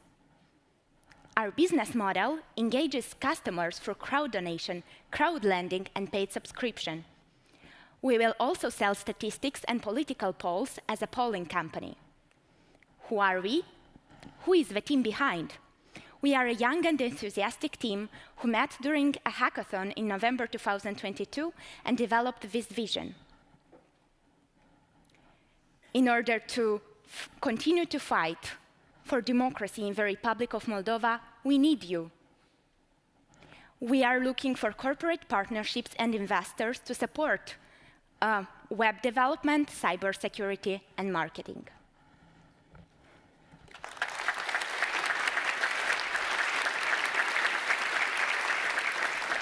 Stina, what more do you want to know? Well, I want to know, and thank you for the presentation. It was very nice and very interesting problem you're trying to solve, and very ambitious as well. So I'm thinking, when you have had 1,000 users to use your platform, what does success look like? What kind of impact have you had on these users? Can you maybe tell me what? We haven't had yet thousands of users. Yes. Imaginary success. Basically, what we want to do is to give power back to people and to reinforce and empower democracy. The impact that we will have is make each citizen feel like they are in charge of their own fate, like they are not powerless to the decisions and opinions that the deputies have. And we will also have several features that we'll develop each month, so it's not just a project that has a certain feature and works like that. We will add more and more, and the more users we have, the more active users we have, the more engagement we'll have, the more they will feel powerful. We also have proposal of bills, so they will also be able to collectively write bills and be, in a way, their own deputies. Very good, thank you. Jan? Yeah, thank you so much. I think it's a very good ambition you have. And so what are the biggest challenges ahead of you, like the next 1-2 months? 1-2 months, in terms of 1-2 months. From now on, yeah. Yes. Probably cybersecurity is our biggest challenge, because our intention is to use technology for good and to use it so it would reinforce democracy and will allow the human error factor not to come in, for example, so much. But of course, we do not have yet completely, fully a cybersecurity that would be able to do that. So what we need is IT expertise, and funds in order to assure that the voters will be able to vote safe and their vote will be kept safe. Raluca, thank you so much.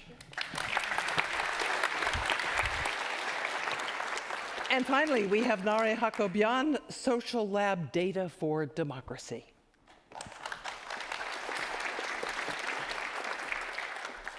Hello, everyone. My name is Nare, and I'm the Social Development Lead of Data for Democracy. I'm here to present to you the possibility of empowerment through open data. This is a photo of me in Armenia in 2020 after I repatriated. A week after my repatriation, a war was reignited between Armenia and Azerbaijan. I'm not here to talk about this war, but to highlight what I experienced as an aftermath. These horrible events had brought with it an end to a seemingly trusting and stable time in Armenian politics and society. In times of crisis, populations become polarized. This leads to mistrust in general and a lack of participation in democracy. Consequently, people's needs are misrepresented or manipulated in the media and in society, meaning less people are heard and less impactful change can occur. To solve this, we've created Data for Democracy, to empower people and create a more democratic media landscape. Data for Democracy is an open data platform to help media practitioners, organizations, and individuals highlight and understand public opinions, needs, and concerns through AI-driven social listening. Social listening is the practice of listening to online public conversations from different social network channels on specific topics, in our case, democracy. Our Data for Democracy offers its users a toolbox of advanced modules. These advanced modules will be provided on a subscription-based model to sustain ourselves in the future. The solution has been used by media outlets, universities, and NGOs, and our core client base will continue to be media organizations and research institutions who may use the solution to improve their reporting and investigations. While social listening is not a new phenomenon on the market, we have found that most companies using social listening are focused on marketing intelligence, while Data for Democracy's purpose is social good. The solution has been tested and validated by over 400 professional practitioners and several organizations, like DW Academy. It has been piloted in Lebanon, Georgia, and Kazakhstan across different topics, and now to be adapted to Armenia and eventually across the region. During our development, we also wanted to ensure the platform not be misused, so we have implemented protocols for our team and our users. Our team is led by Alexei, our AI expert, Kasim, our DevOps lead, and myself as the Armenian collaboration lead. With our unique combination, we are able to see how such technology and innovation can empower us and technology rather than hinder us. We plan to onboard local organizations in Armenia to help adapt the solution, and we're looking for partners to join us on our mission. Finally, let us empower our citizens and democracy through open data. Thank you.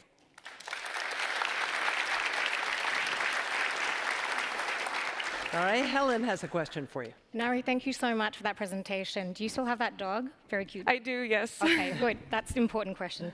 I have a two-part question. Firstly, do you consider uploads video in part of your social media content? So it's all... Yeah, so it's all kind of social listening, including video as well. Including TikTok, Nate. You're somewhere out there. What about the contextualization of data? So do you contextualize the data that you have in the context of in the market that you're operating in? So like I mentioned, the context would be democracy for us, and specifically in Armenia when we begin this transition.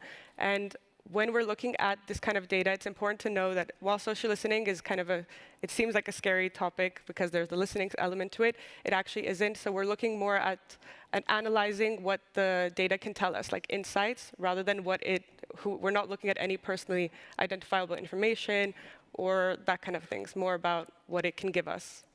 Great, thank you. Stina.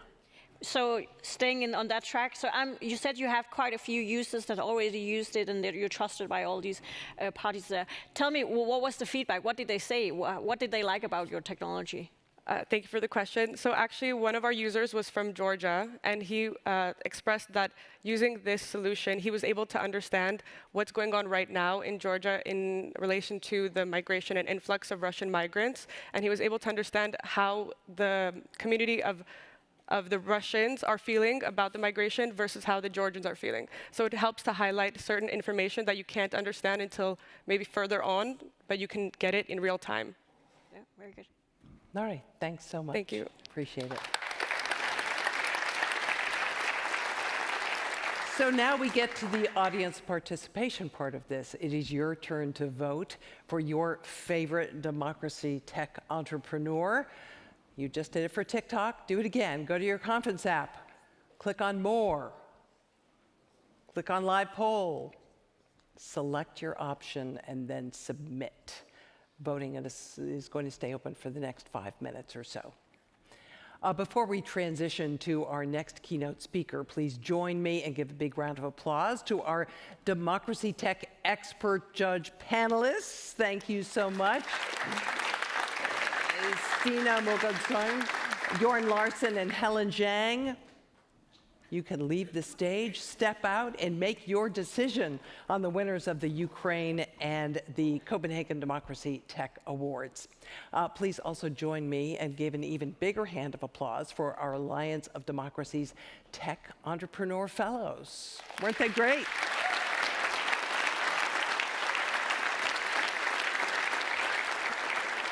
As you and the judges select the winning team, please join me in welcoming Leopoldo Lopez. He is a masterclass speaker in the fellowship program, a pro-democracy activist and national coordinator for Voluntad Popular and co-founder for World Liberty Congress. He's going to deliver keynote remarks about why technology plays such a crucial role for democracy activism. Leopoldo.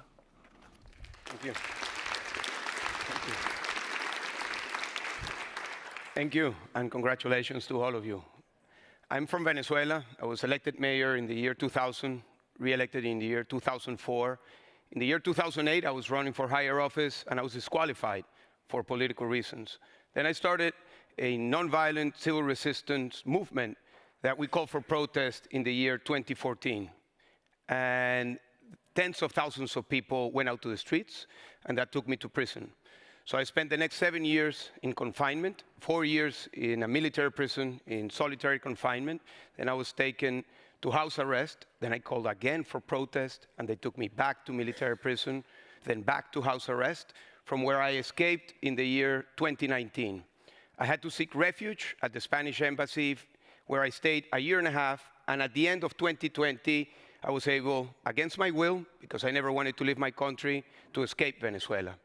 Since then, the most frequent question that people ask me is, why is Maduro still in power? And I am sure that this is a question that many activists are faced all over the world. And there are many ways to answer this. One could say that it's because of the support from the military. Others could say that it's because of the natural resources.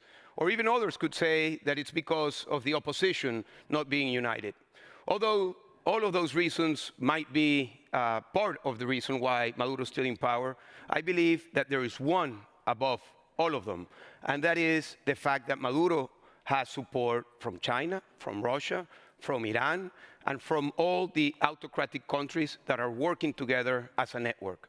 So I came out and I started to meet people who, like me, had been political prisoners, who had been the leaders of their movements in their own countries. And we realized that we had a very similar view of why our dictators were in power. But we also realized that we were not united.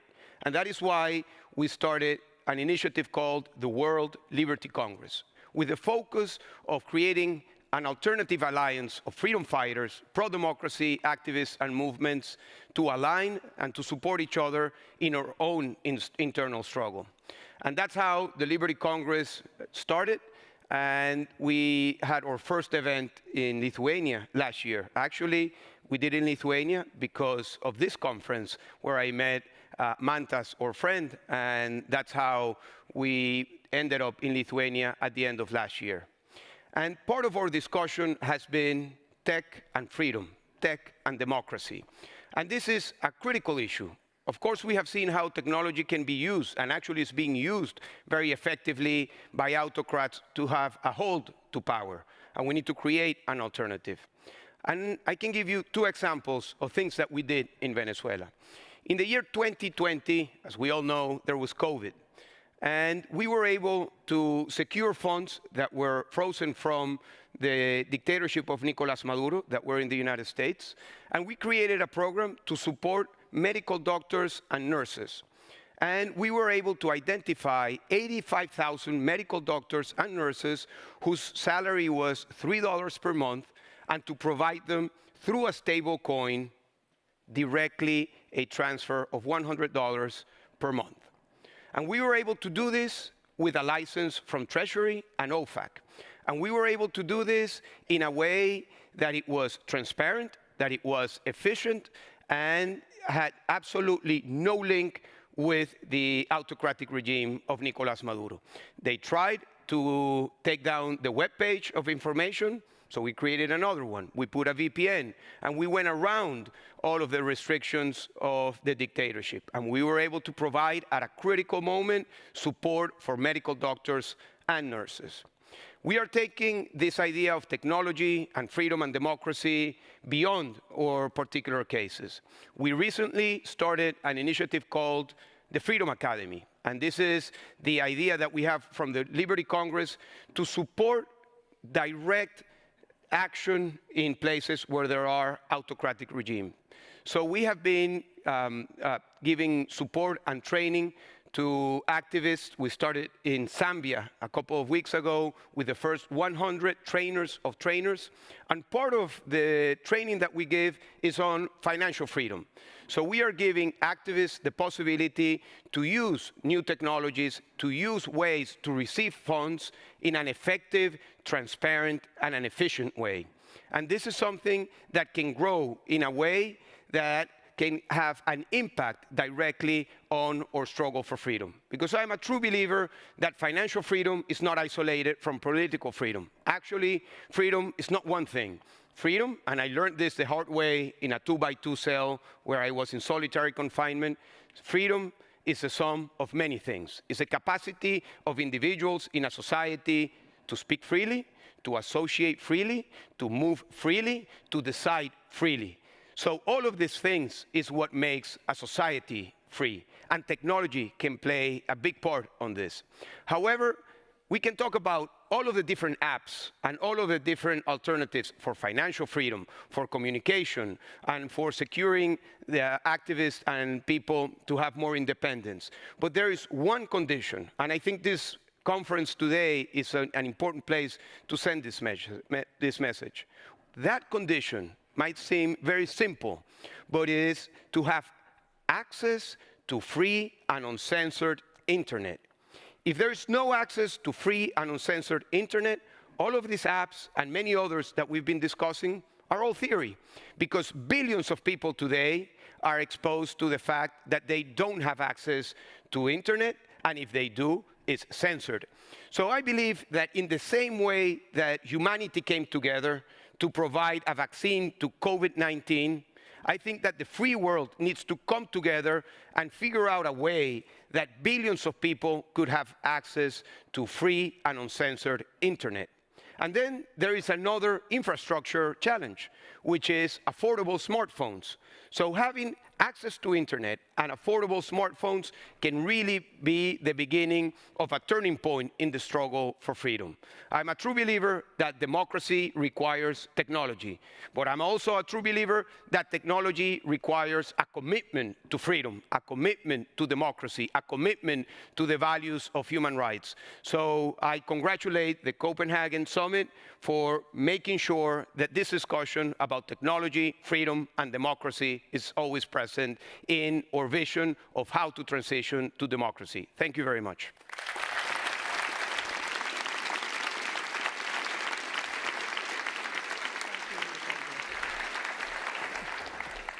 Thank you for those inspiring remarks. And now welcoming back our judges here, Stine Mugo-Sensen, Jan Larsen, and Helen Zhang. These guys have been back there deliberating, and they are now ready to announce the awards. Do we have a drum roll? Probably not.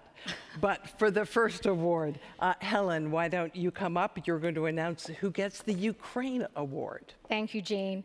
So one of Schmidt Futures' bets is that we bet early on big ideas that can have a really scalable, big impact. And I think in this space, we see a real opportunity for, drum roll, Georgi, your idea. Thank you. I think, we are really big believers that we can really disrupt disinformation through a scalable AI solution, so we wish you the best of luck. Exactly. Yeah. Thank you very much. Congratulations. Okay. Thank you. Thank you.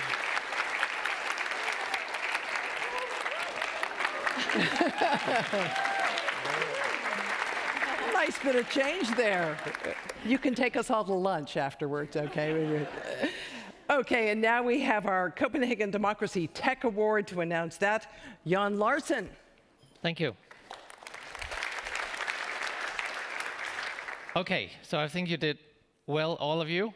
And this was an intense debate we had out here. But the Copenhagen Democracy Tech Award goes to Teona Thomas Willi.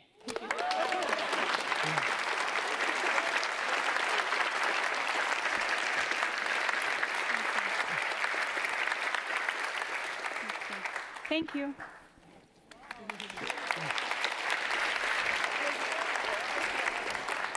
Okay, you can buy us dinner, all right? One more to go. Okay. And now the result of your voting, the People's Award, and Stina Mulgo-Sanson is going to make that announcement. Thank you. I mean, I didn't vote in this, but I think I can speak on behalf of you, and I think what maybe made you vote.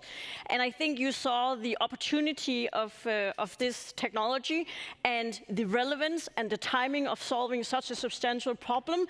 So this award goes to Victor from Dream Ukraine. Congratulations. Well done. You did very well. There goes the money. There you go. Thank you. And you can buy breakfast, okay? I'm gonna get meals out of this if it kills me. Thank you to all of you. You were all so tremendous, and I think all of us congratulate you for your tremendous work on technology promoting democracy. Thank you all, and thank you all also to our wonderful judges. Appreciate your time, attention, and great questions. Super. And now I will welcome Jamil back to the stage. Well done. Thank you very much, and congratulations to Victor. That's a great prize. We're just going to take a few minutes break. Don't go anywhere. You're not allowed to leave. We're locking the doors. Just while we set up and last guest gets their makeup finished. But 2-3 minutes, you can chat amongst yourselves. We'll be right back.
Hello, we're back. Very unusually, we're ahead of schedule, which is quite amazing.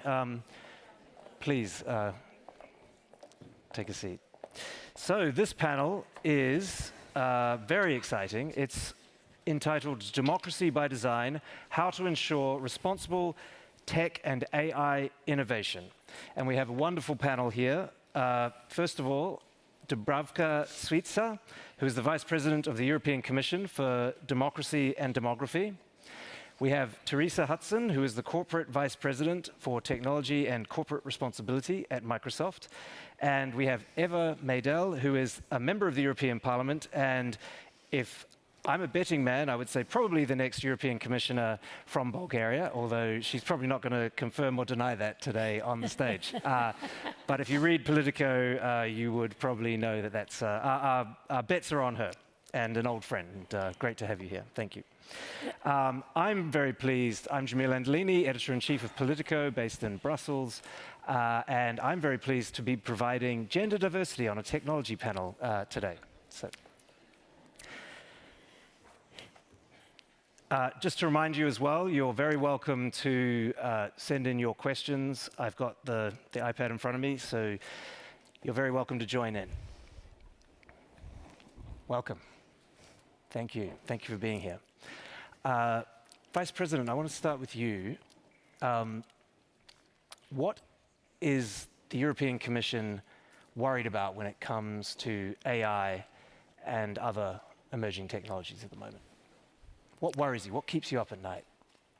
First of all, you know what? There is a completely new portfolio, which is democracy and demography. And the first sign that we are worried is that we established a new portfolio, which is dealing with demography and democracy. We are, in fact, worried about foreign interference, about fake news, about disinformation, and this is the reason why we are enacting all these new rules which have to deal with artificial intelligence.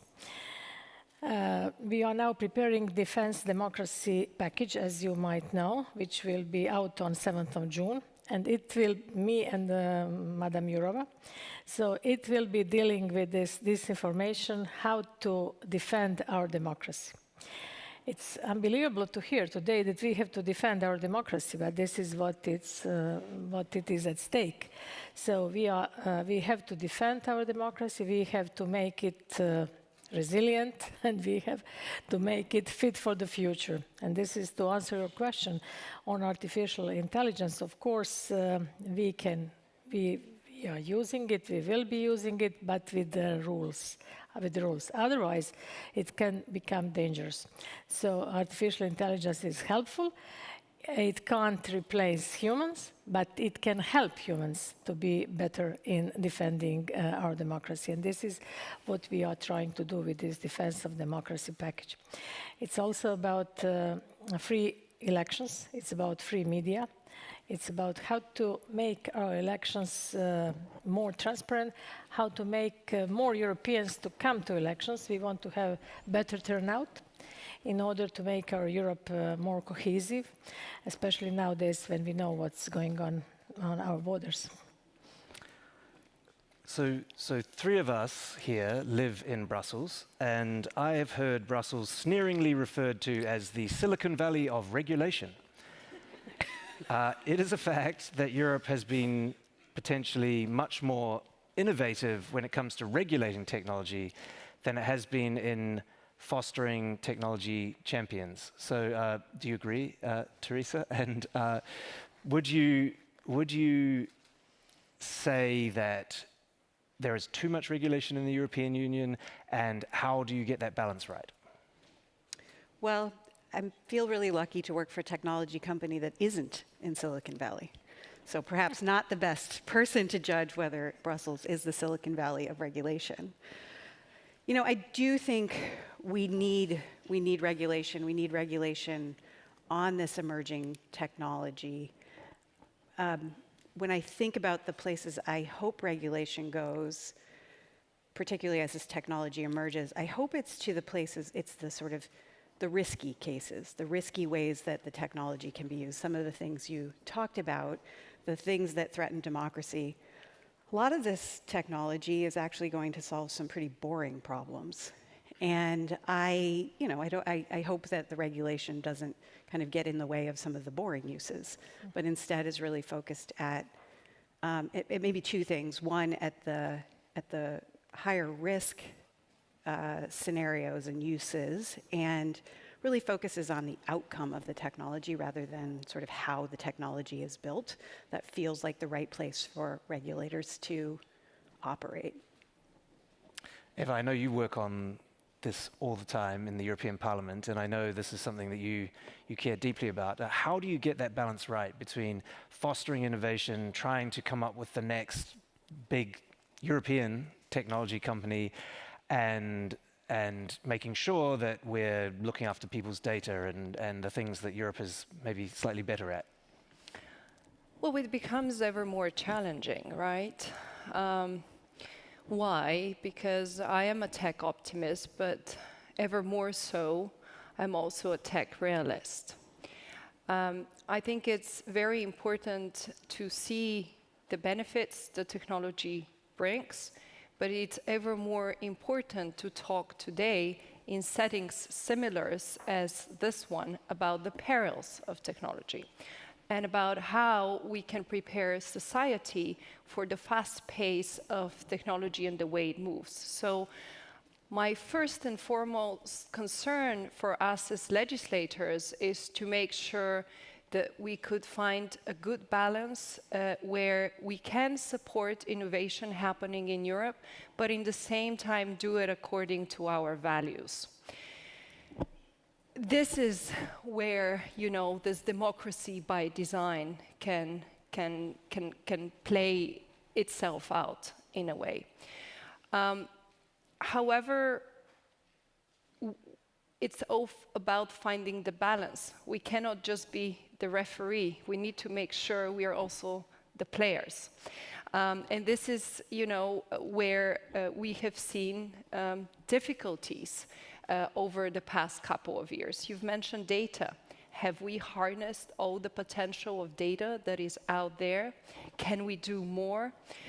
So I think these are questions that we need to very carefully consider if we are to make sure that Europe could be that player in the game as well. I recently gave an interview and I said this is what keeps me up at night because finding that balance right, it's not easy, and it requires, I think, a conversation that goes beyond our bubble conversation. It requires a conversation that includes our international partners. One could call them an alliance of democracies. It's not just about proposing a piece of legislation. There are other components that all need to fit in the puzzle to make this conversation more successful if it's about regulation, to make institutions more credible, or to make sure that citizens will feel secure, protected, and also at ease using technologies. But I can elaborate further on what are those other components. If I may continue this, because Eva, you mentioned citizens. You know that we had organized a conference on the future of Europe and that we have results and so on. And there are follow-up of this conference on the future of Europe were different citizens panels. And we organized one citizen panel on digital world and metaverse. And this was, citizens were randomly selected from whole Europe. And what they asked is exactly this. They want to be safe and secure in this world. And they are worried and they are concerned about this. And this is why we wanted to listen to them before we start drafting this new legislation on digital world and the metaverse. So especially youngsters were, although we had also the youngsters from 16 to 24 years old there, 1/3 of those people were that young, because we are talking about future. When I say we want to make our democracy be fit for the future, that means that we have to discuss this with them. And they were concerned, so they want to be safe, and they were concerned about how we handle this data. And I think our legislation will deal with this, and we have to solve this, because it can become dangerous at one point. So when you I talk to the technology companies, particularly the ones in Silicon Valley, what they often argue, you hear the head of Meta talking about this sometimes. They argue that technology companies should not be, the big ones should not be broken up. They should not be too regulated, because that will hurt them and would cede the advantage to autocratic adversaries like China. It's an argument have heard quite a lot in the last couple of years. So do you buy that as an argument, that maybe we should go a little lighter on the American technology companies because we want democracies to win the technological race and not autocracies like China? Of course, everything is about democracy nowadays, knowing that only 30% of the world population lives in democracy. So this is something we have really to deal with. But of course, we don't want technology to be on top of all this. But at the same time, we need help of technology to deal with all these issues. And I can argue with both big tech companies, but also with citizens who feel unsafe. What do you think, Eva? So do you buy this argument? Oh, don't regulate us. I mean, it seems quite self-serving to me. To be clear, I didn't make that argument. No, you didn't make that argument. We're talking about Zuckerberg. Other. So, Mark Zuckerberg. But do you buy this? Like, oh, don't regulate me. Don't split up my company, which is like the greatest monopoly since Standard Oil, because I have to save Western democracy. Whereas then there are others who are claiming, you know, Mark Zuckerberg, you're the worst things. You know, surveillance capitalism is pure evil. You know, these are ongoing arguments, and they're very interesting arguments for me. So where do you fall? Well, it's a little bit of a discussion that I think has already taken place, because when you look at regulation, we already have worked on the DMA, we have worked on the DSA, we are working on other pieces of regulation that is already on the table, and it has happened. And I think when we speak about defending democracy, it is very much up to the politicians to be the ones defending democracy and to be out there making those important alliances, particularly in the tech arena, in making sure that we develop technology according to our values, to make sure we pair with those other countries. It is, one thing is about competition, and it's another thing about making sure that these important technologies are developed within Europe, within the US, that we work together, whether it's a G7 format, whether we bring other allies around us to support us. And this is the other piece. One thing could be regulation, but this important international cooperation on tech has to happen at an accelerated speed with much more clear priorities and aims, and it has to happen fast. And this is where I'm not sure I'm seeing this happening. How do you do that? I'll get to you in a second, because this is one of the questions I really wanted to talk to you about. Liz Truss yesterday talked about an economic NATO. What about a technological NATO? Is that what you're proposing? Or how do you do this? Because transatlantically, it's a competition. It's not coordinated. Well, I really would much rather right? compete with the US rather than compete alone with China. So it's better if we compete among each other, but we know who is our actual enemy. Europe's enemy, I don't think, is the US, and I don't think US enemy is the EU. I believe we need to, be very clear when it comes to tech. You know, who are we competing? And it is those autocratic. It is those. Those autocratic states that we need to be aware, and we need to be able to have an open conversation, particularly when it comes to tech. One idea that I put forward, and this could be a good vehicle, it's to have a tech-wise council, a transatlantic or a democratic tech-wise council, where you do not just have, policymakers and institutions and companies, but also bring society, civil society, academia, anthropologists, others, to discuss, debate, and see what is the next big thing that's coming? Are we prepared? How can we prepare society? And I think private sector has a big role to play in that. I think, we need to have some sort of a social contract with society, and we are all part of this, because the way things accelerate, we are definitely not prepared. Institutions have to be better prepared. We need to think about this very, very carefully, and we need to think about it now. I don't think we have the time to think about that when a major issue comes on a table. I don't want to use a more strong word than an issue, but we could all think of different scenarios that could potentially harm democracy. And some of them are happening maybe on a smaller scale, sometimes bigger scale, but it's time for us to have that conversation. It could start at G7 this week. It has to have a starting point, and it doesn't have to just be convened once. We need to have some sort of convening power for this conversation to happen. But apart from just being a conversation, it has to have few concrete deliverables. So all those people that are, part of the conversation, they need to clearly say what solutions, what do we propose? It has to have some deliverables. Cannot be just the talk. Of course, we have the Trade and Technology Council between the US and Europe. It's the latest name and a thing that's been going for a long time. What do you think, coming from the private sector? Yeah. I mean, from a company's perspective, that might be like your worst nightmare. All the regulators in America getting together with all the regulators in Brussels and coming up with a single regulation that is... So I think part of the issue is that we are sort of talking about these as separate silos.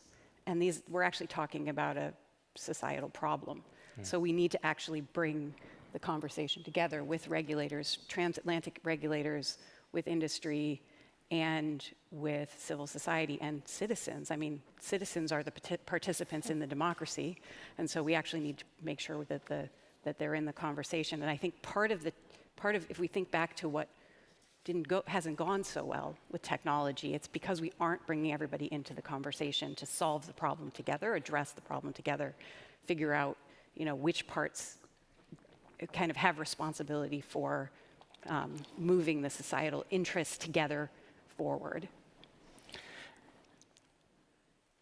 How does Microsoft respond when countries like China are always constantly trying to co-opt you, weaponize your products in the service of autocracy? Because Microsoft has a huge presence in China through various parts of the company. But how do you respond to that?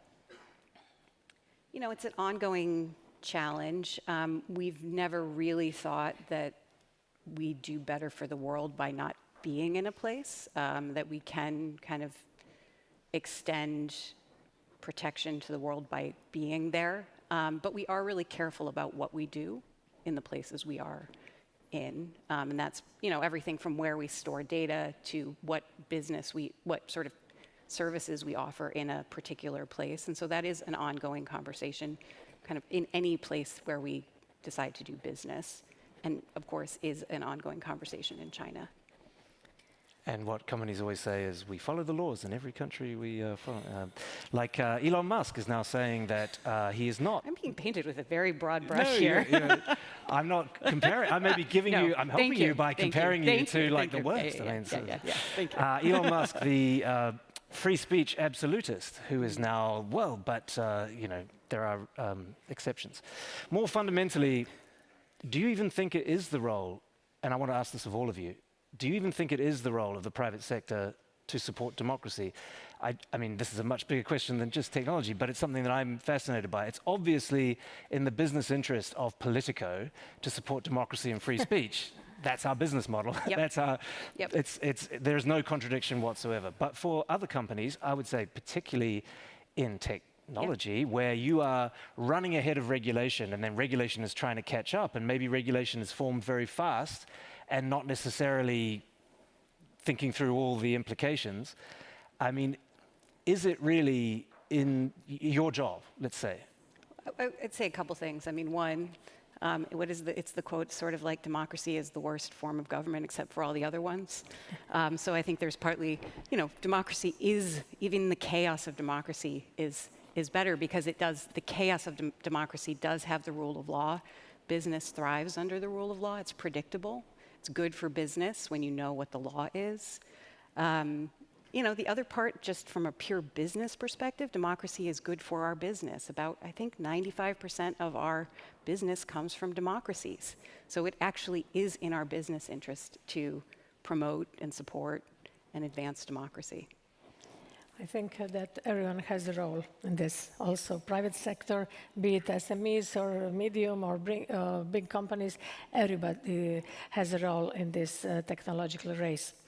But what we haven't said when we were talking about citizens, citizens should be involved. But if citizens are not educated well, if they don't know anything about how to use all these digitals, what are we going to do? This is the reason why we are promoting this lifelong learning, because without lifelong learning and without this, we wouldn't be able to follow. So or maybe some youngsters, but people medium age or older people won't be able to cope with this. And this is big societal problem. So we have to deal with this, and this is what we are trying to do, knowing that Europe and the world, but Europe is aging. So knowing that we live 10 years more on average in the last 50 years. So how are these older people be able to cope with all this technology, with artificial intelligence, with robotics? I said at the beginning, I don't think that artificial intelligence can replace humans, but at the same time, it can assist, it can help a lot. So how are we going to cope with the education systems? This is something which this is much deeper than only technology, technological race and innovations. It's much deeper, and we have to, I would say it's a vicious circle, how to deal with all this. And I think everybody is responsible in defending and in making our democracy be resilient and making it really fit for the future. How to keep it, because nowadays, nothing is business as usual, as you see. Whole world is somehow in turbulence, and we have to be prepared for this, and we are not prepared. And this is what we have to push on local, regional, national levels, at all levels in Europe, but also beyond. Let me push you a little bit, because you say that it doesn't have to replace humans, but even the most, I've been in so many conversations the last 6 months about ChatGPT, and suddenly it's coming from my industry now and my journalists and editors, and they're all worried about it, and we're all talking about it. And in the many conversations I've had, even the most optimistic, the biggest proponents of AI and generative AI, they say, yes, it's going to replace a lot of jobs, like journalists and editors. And so, isn't it just a fact that many, many jobs are going to be replaced? I'm sure that it will replace, but again, GPT depends on human input. So you can't create anything without having input there. But for us in Europe, it's good, because we know that there are big shortages in labor market.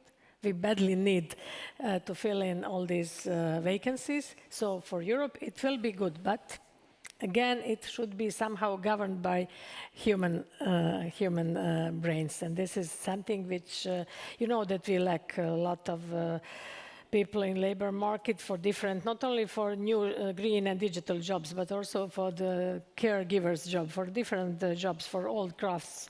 So this is the reason why we pronounce this year European Year of Skills, because we see that we are lacking skills, and we have to somehow try to find the people who can fill our labor market and who can be fit for European industry and for European societies.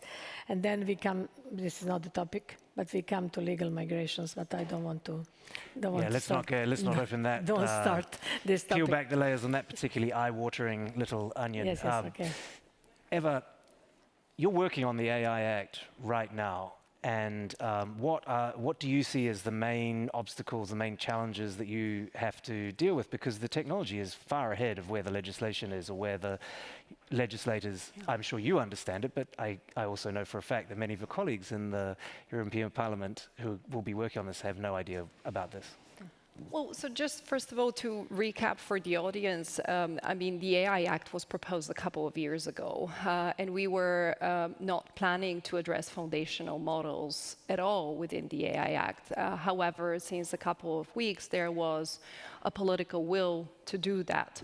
For me, it's important not to legislate the next big thing, because today is ChatGPT, tomorrow's something else.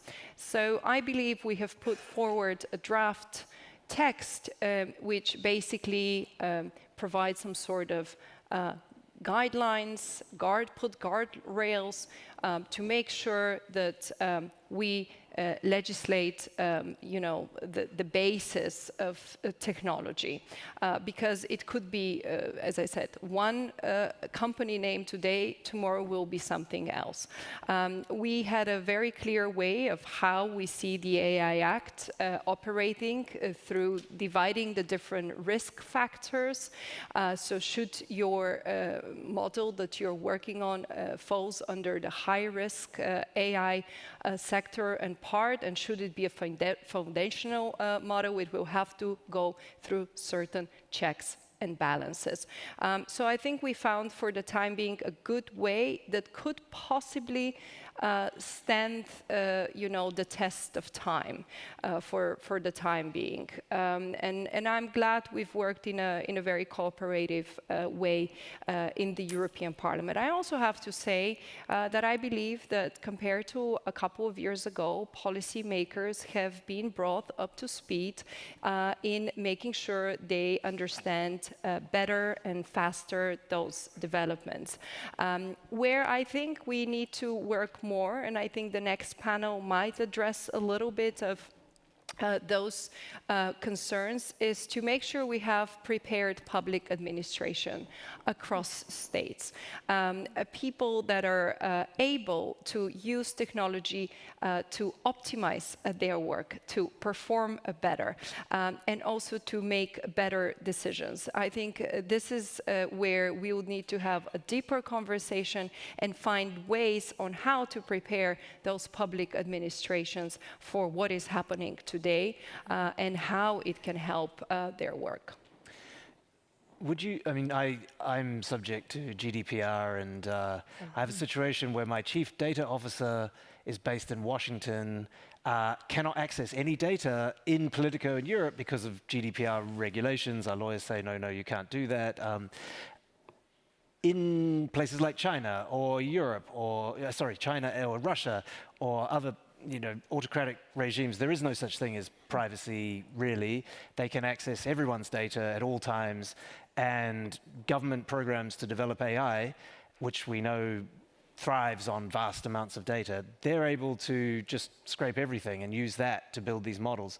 Doesn't that give us a big disadvantage in the West, in Europe?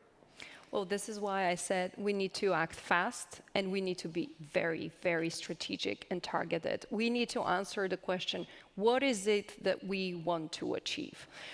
It's one thing proposing different legislation.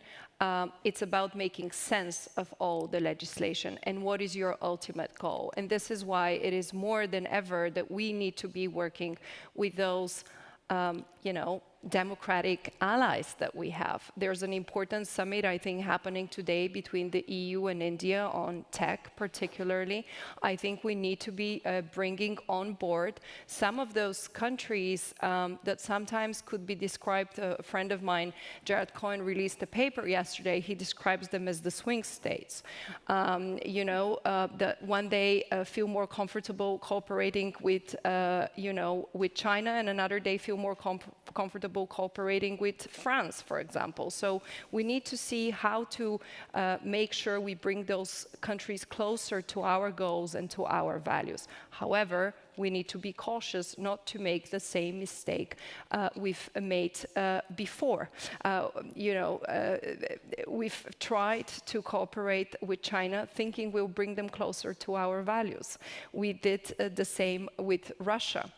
So I think we cannot be any more naive, but we need to be urgently strategic. So I want to ask all of you, but starting with you, Teresa, who's winning when it comes to AI technology? Who do you think it's China, the US, probably not Europe, unfortunately, but in leading in the most important technologies today? Yeah, I would say, and I'm sort of echoing Eric Schmidt, I would say the US is ahead right now. It is helpful to have several companies working on it that works to our benefit. But I also think that if we want to stay ahead, if the Western world wants to stay ahead, we have to keep going. A pause is, China probably won't pause.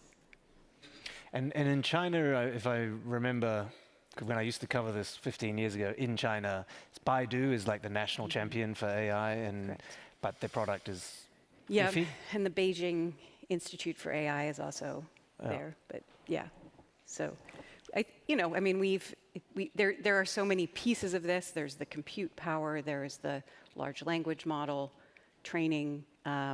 There's the application layer. So all of those things need to continue. We need to continue to innovate across all of those layers of the stack. But they're keeping the pressure on. What's your sense? Do you think the West is winning or America's winning? And what does that mean for Europe? What does that mean? Hard to say for me that America is winning, but I think transatlantic relation is very important. And we are really maintaining this transatlantic relation. And it's very important who is in power in the States.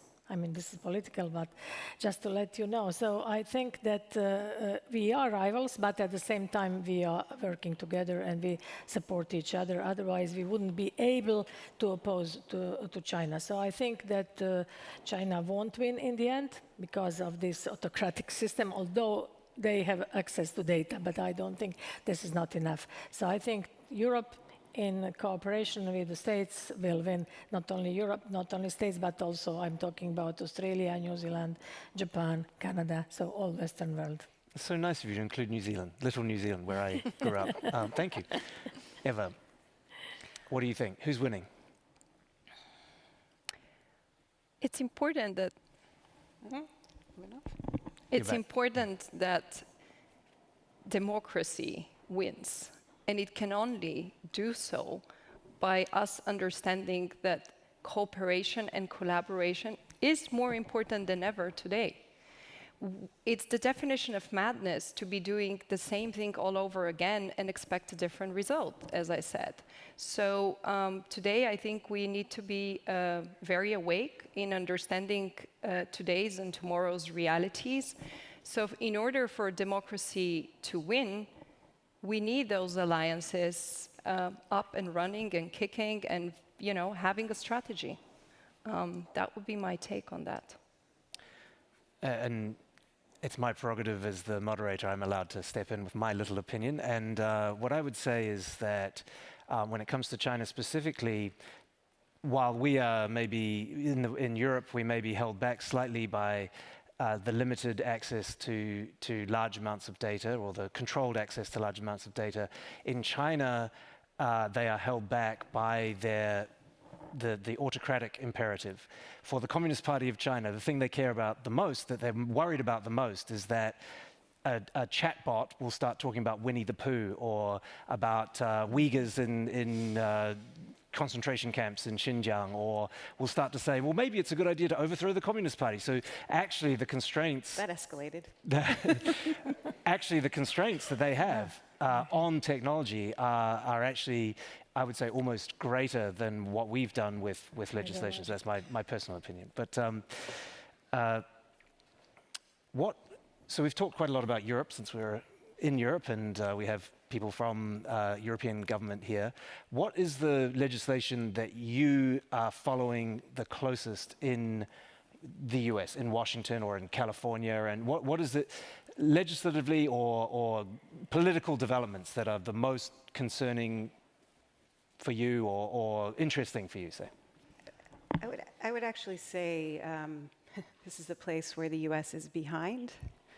We don't have privacy legislation, and we need privacy legislation. So we keep an eye on that. Really, trying to figure out how do we get a government that can work together to step in so that there are guardrails on innovation and technology, so that we're making sure that it supports citizens and people and democracy and the values that we've talked about here, but that certainly I as a person, but also it helps to work at a company that also believes in that. And so I think we would like to see the biggest challenge, I think, is figuring out how we can get our, largely our federal government to step in and, pass some laws that address some of this. So we keep a close eye on that.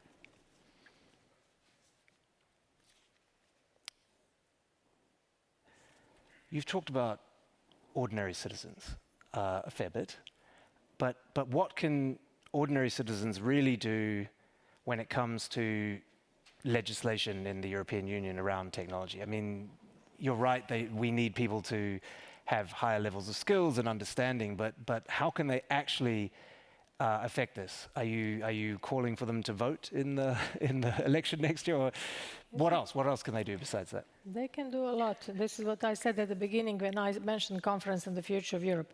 We invited citizens from different stratas of society by randomly selection, and they were deliberating on this. Then later on, we organized citizens panels on this, and citizens were vocal about this topic. They were interested in digital world and metaverse because it's something which is a little bit unknown to them, and they wanted to clarify all this.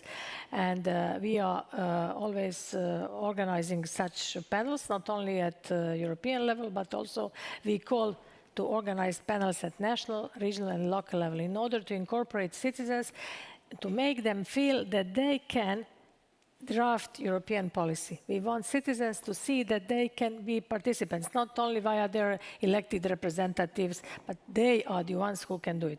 We also have a one-stop shop, which is called Have Your Say.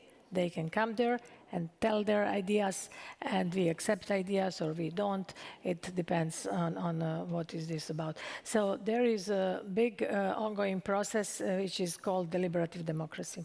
We want citizens to be on board because we live in totally unprecedented times, and we cannot do policy anymore as business as usual, as I said at the beginning. We have to listen to citizens and to see what are their ideas, and you can't wait for the next 4 or 5 years campaign in order to inform them. You have to keep citizens informed all the time, and this is what European Commission is doing all the time, trying to make this standard, but it's not an easy task, I must tell you. For Eva and for Teresa in particular, ChatGPT just sort of popped up, and it was a thing that was like kind of took the world by storm. And everyone, my son who's at university in Toronto is like, Dad, I just turned in a paper written by ChatGPT and I got a B+ or something. And I was like, no, please don't do that. And I shouldn't have said which university. God damn. But the point is that has obviously made a lot of headlines, but when I talk to the chief technology officer in my company and other companies, they're like, yeah, but it's been going on. Do you know that this is already, so is there a lot of hype around this? Do we think, you said the flavor of the month, we shouldn't regulate for the flavor of the month. Do we think that there's too much being put into this latest innovation, or is it genuinely a revolution? I'm interested to know your perspective and yours. So, we have been working on, how do we make responsible AI decisions for, it's like 8 years at Microsoft. So AI has been around for a long time. I mean, when you use, like autocomplete on your phone, that's AI. So AI is around and has been around. And, I do think that because of that, we've been thinking about it for a long time and, building responsible AI principles, building that into our engineering process. But I think this is a significant moment in time because the large language models, the foundational models are different, and because so many people are aware of them. And because of that, we have to really address some of the potential, the things people are worried about, the things that scare people about what the technology can do, making sure that we're listening to that, making sure that we're designing that in and mitigating the harm where we can. I realize we've run out of time, but hype or Well, not? very briefly, citizens have been using, whether they know it or they don't know it, AI for quite some time. However, it's maybe the first time now that there is a hype, but I also think it's a hype that it's a reasonable hype, because it's AI that has different features. It can do different things. It's trained in a different way. And this is why I think it's a time when we have to pay attention, and we need to understand, both from an institutional perspective, but also in society as a whole, that this sort of hypes might come way faster and way sooner than we would have thought they will come. And this is where, as democracies, we need to be not just prepared, but we need to see how societies will thrive in this very new environment. What a great way to end. Thank you very much.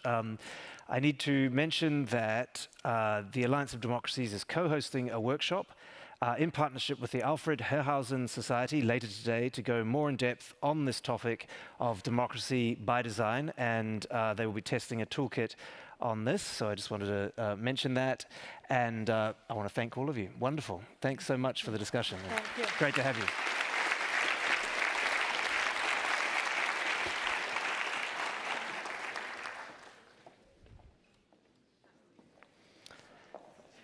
And next, I would like to welcome Joe Wang from the SCSP to host the next session. Thank you very much.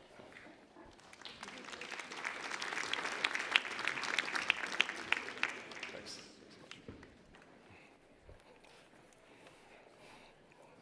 We've made it to the last session of the summit. But it's a great one because we have joining with us from Kyiv, the Deputy Minister for Digital Transformation. Valeria, good to see you. Thanks so much for joining us. Good afternoon. Thanks for having me. So jumping right in, so I know this is the last session, and everyone is excited to really get to lunch and then also continue to talk to each other about everything over the past day and a half. So first, we know that the war really has affected every aspect of life in Ukraine.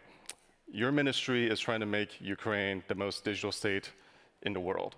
And one of the ways that Ukraine is pushing back against the Russian war, and also one of the ways that Ukraine is being a vibrant democracy, really is the work that your ministry is doing. Can you tell us a little bit about the DIA app, the DIA app, that is one of the ways that you're connecting with your people on maintaining democracy in Ukraine? Yeah, absolutely. Thanks so much for this question. So basically, we have created not just application, but the national ecosystem of digital projects, which is called DIA, which means action. And one of the core products of this ecosystem is basically DIA application, which is used by 19 million of Ukrainians, which is half of the population of Ukraine. So DIA application basically consists of three main parts: digital documents, digital services, and digital signature. You know that Ukraine is the first country in the world where digital passports are totally equivalent to paper or plastic ones. So now we have 14 digital documents in the application. We have more than 40 services in the app available. So we pay taxes, we pay fines through DIA, and of course we have digital signature. When the war started last year, on the 24th of February, we had to shift our strategy when it comes to launching new services in DIA, and we had to react fast on what was happening, and we basically monitored the demand, and we have created a bunch of new services, and I will give you just a couple of examples.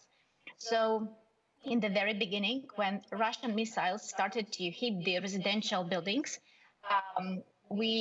a lot of people went to the shelters, and we understood that there was no option for them to receive the information on what's going on. So that's why we basically embedded TV and radio into DIA application to give our citizens the access 24/7 to truthful news. Later on, we have launched a possibility to obtain the IDP status and social financial assistance. IDP means internally displaced people. Also, we have launched a possibility to report on damaged or destroyed property, the possibility to buy war bonds just in 2 clicks, the possibility to donate to the army, as well as we have developed a separate chatbot, which is called e-enemy, with authorization through DIA, which helps our citizens to inform armed forces of Ukraine about the dislocation of Russian troops and Russian equipment, and we received 500,000 requests only for the last year through this chatbot. So now we we continue to develop the application in Ukraine. We are working on transforming it and making it a real state super app. So this year we plan also to add there such directions as education, business, and others. That's really just incredible, and I think one of the things that we've talked about over the past day and a half really is just all the things that are happening in Ukraine that you and your government are doing to make sure that Ukraine wins. Can we shift a little bit to the military conflict, and can you talk a little bit about, you talked a little bit about how citizens can use DIA to report what they see in terms of military movements by the Russian side. Can you talk a little bit about what other innovations that Ukraine really is producing to support what you guys are doing on the military battlefield? Yes, well, it's important to understand that we are fighting the war that is completely different from anything that came before it. This war against a powerful enemy is probably the most technologically advanced war in human history, and it's also the war in real time. And what's very important is that technology not only helps us on the battlefield, but it also saves lives, keeps loved ones connected, and allows our economy to work. So speaking about tech, I can name a lot of things, but probably I would focus on the three main things. It's AI, drones, and cybersecurity.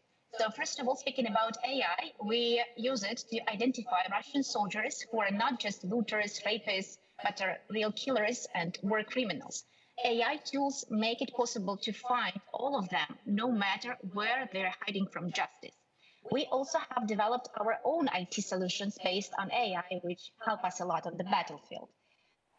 Then everything that we have seen in science fiction movies become reality. This war is also the war of machines, and the more advanced and stable your machines are, the faster you transform and improve them, the more chances you have to succeed. That's why drones play a huge role in this war. So in order to help the armed forces of Ukraine, we have launched the Army of Drones project. And thousands of drones have been purchased, received as donations, or even invented. And our work in this field continues. We also have a great volunteer movement, which is called IT Army, which helps us on the cybersecurity front. And of course, the connection is super important. Thanks so much for that. I mean, you talked a little bit about how non-government partners are working with your government to support the war effort. Can you talk a little bit more about how the Ukrainian private sector really is contributing to the cross-societal digital transformation that's happening in Ukraine? So how are other Ukrainian companies, can you give examples of Ukrainian companies that are developing technologies that are helping both on the civilian side and on the military side to help you guys fight back against the Russians?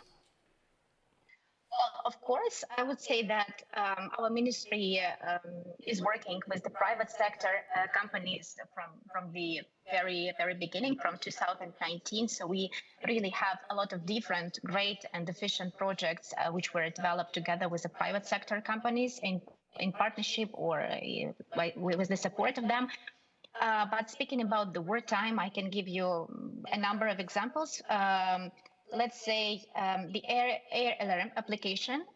This is a separate and special application that was launched just in the probably first 2 weeks of the full-scale Russian invasion to Ukraine. So this application informs the user about the start and the end of the air alarm in the area that user himself choose in the application. And this application sends critical alerts as loud as possible about the defense system, air, chemical, artificial, or other types of alarms, even when the smartphone is on a silent or in a sleep mode. And this is probably one of the, I would say, brightest examples of such cooperation when it comes to the civilian defense. Yeah, and again, I think it just shows kind of like the difference in terms of how your government versus the Russian government is approaching this conflict, right? Where your side obviously is prioritizing civilian life and preserving life. Moving on, so can we talk a little bit about the role of international cooperation and how allies and partners are supporting your work and the innovations that you guys are working on?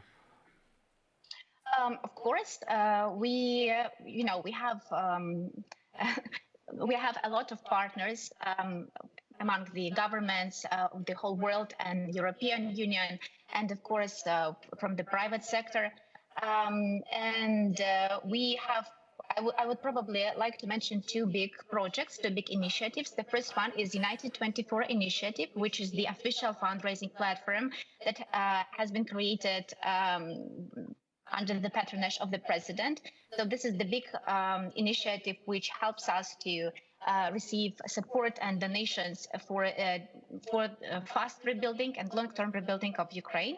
We have also launched a Brave One cluster. One of our goals is to create the fast track for innovations in the field of defense and security. That's why we created this Brave One, a united coordinational platform to promote collaboration between all stakeholders of the defense tech industry by providing them with organizational, informational, and financial support for defense tech projects in Ukraine. So basically, all of the initiatives which we are creating, we are doing it with the support of international partners. What do you need now? You know, we talked a little bit yesterday about kind of the military support that Ukraine really needs, but you know, beyond F-16s, beyond tanks, what can partners around the world kind of help you and your ministry on as you guys look at how technology and innovation can continue to support the war effort? Well, first of all, we thank you all for your support and standing with Ukraine, and we really hope for your continuous support until our mutual victory. We really need innovative solutions which can help us in defense tech, in rebuilding. Now, Ukraine is one of the best test grounds for any kind of innovations and technology. We are actively working on the national innovation strategy right now, and we are ready to explore a variety of opportunities when it comes to creating mutual R&D centers and launching projects which aim at to help in developing defense tech, but also to tackle global challenges such as climate change, agri-tech, immersive technologies, ed-tech, military tech, smart cities, and others. Of course, doing business with Ukraine, investing in Ukrainian IT companies, startups, or opening a business in Ukraine, because our country is a great IT hub in the heart of Europe with many intelligent and talented people. And now it's really the perfect time to start thinking about it. And last but not the least, it is vital to stop any business activities with the Russian market. So responsible companies worldwide supported the so-called tech blockade and imposed corporate sanctions. And companies that don't join should review their approaches, as working with Russia means direct support of the terrorist state. And you talked a little bit about how just how transformational and how innovative your country is just today in terms of managing the conflict. What lessons do you want the rest of the world, other democracies, to really take from what your ministry is doing, what Ukraine is doing to support democracy as it is, and again, really just kind of the tech and innovation connection to some of the ways that your government is providing for your people, and just this idea of how technology can really support and promote democracy? Well, you've mentioned in the very beginning that you've mentioned about our vision. Our vision is to build the most convenient digital state in the world without corruption, without bureaucracy, and absolutely paperless. But also we believe that the less government people have in their lives, the better. And that is our vision. So everything what we do, all our goals, all our products, they are directly connected to this vision. So when we start to create something, we always try to understand, does it correlate with the big vision that we have? And I think one of the first lessons would be this big vision.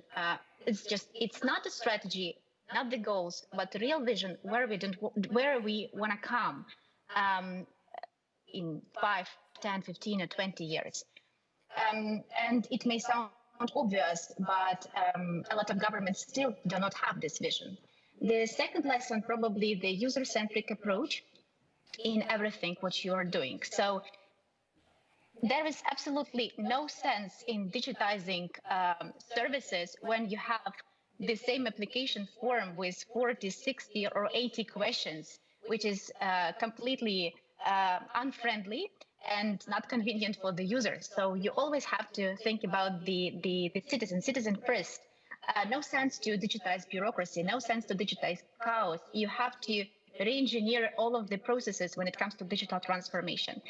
Of course, the good speed is very important. And I think what we have achieved in 3 years, it's of course just the beginning, but because we were able to have the speed during all of this time, we basically have the result which we have now. And of course, listening especially to the previous panel, I think that the balance between regulations and innovations is super important. And I think that we all have to pay more attention to this. Yeah, no, it's just really, again, I think, just everything that you and your government are doing, facing an all-out war, but then also finding ways to innovate and finding ways to continue to support your people really is just a model for a lot of other countries as we think about how, just kind of what the next steps are for democracy in the world. I think just any last words that you want to give the audience here as we kind of wrap up the day and a half of the Copenhagen Democracy Summit? Well, I would like to take this opportunity to once more thank you all for standing with Ukraine and for supporting with Ukraine. We are very open for any kind of ideas and mutual projects. So please reach out to us and let's build the bright digital future together. Thank you. Valeria, thanks so much for your time. Hopefully we'll see you here next year. Slava Ukraine. Thank you so much. Heroям слава. And I guess I can hand it back to Anders to close it out for this year.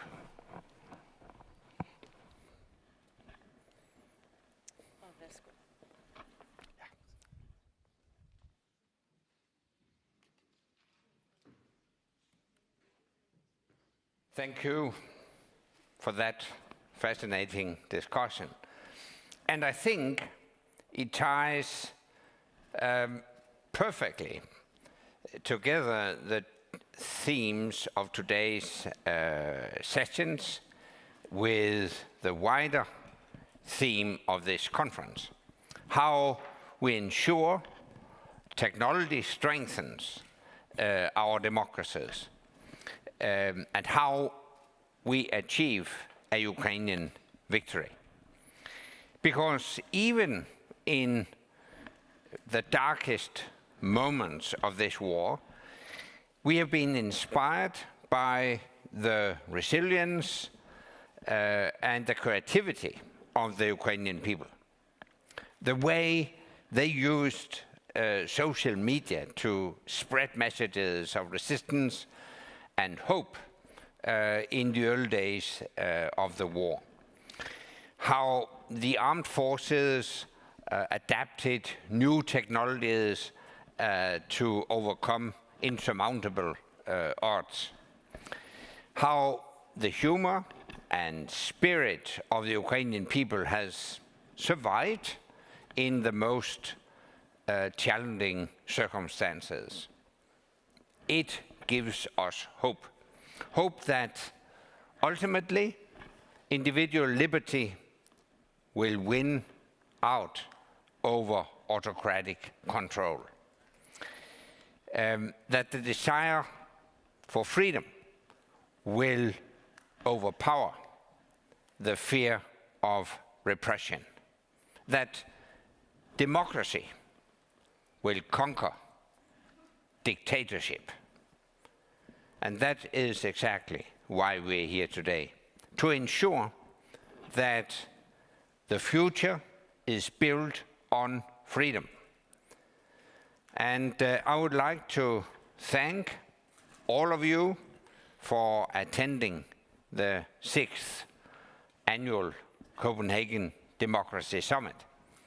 I would like to thank our dedicated partners and supporters who make this summit a reality. Without your continued support, this gathering would not be possible. And here you see a list of our partners and sponsors. And I would like to also thank my team, some you have seen, others have been working hard behind the scenes to ensure everything runs smoothly. They say it takes a village. In reality, we are not enough to populate a village. But we make it happen each year through dedication and teamwork. We also have a great group of volunteers, some who have been with us for several summits now. And in addition, we have virtual volunteers who join us from around the world. They have helped amplify the important messages delivered over the past 2 days. I'd hoped to see them, but there's no one. But they're here. And I would like to bring our exceptional hosts on stage one final time, Dean and Jamil, and let us give them a warm hand.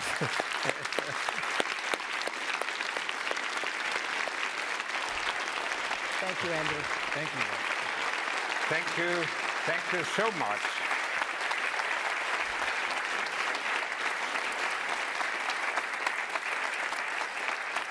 You have really guided us through these 2 intensive days in an amazing way. Thank you very much. Thank you. Thank you. And I would also like to thank Political and Berlingske for being our media partners. Ahead of the summit, we ran adverts saying, "Dictators not welcome." And I didn't see any during these 2 days together.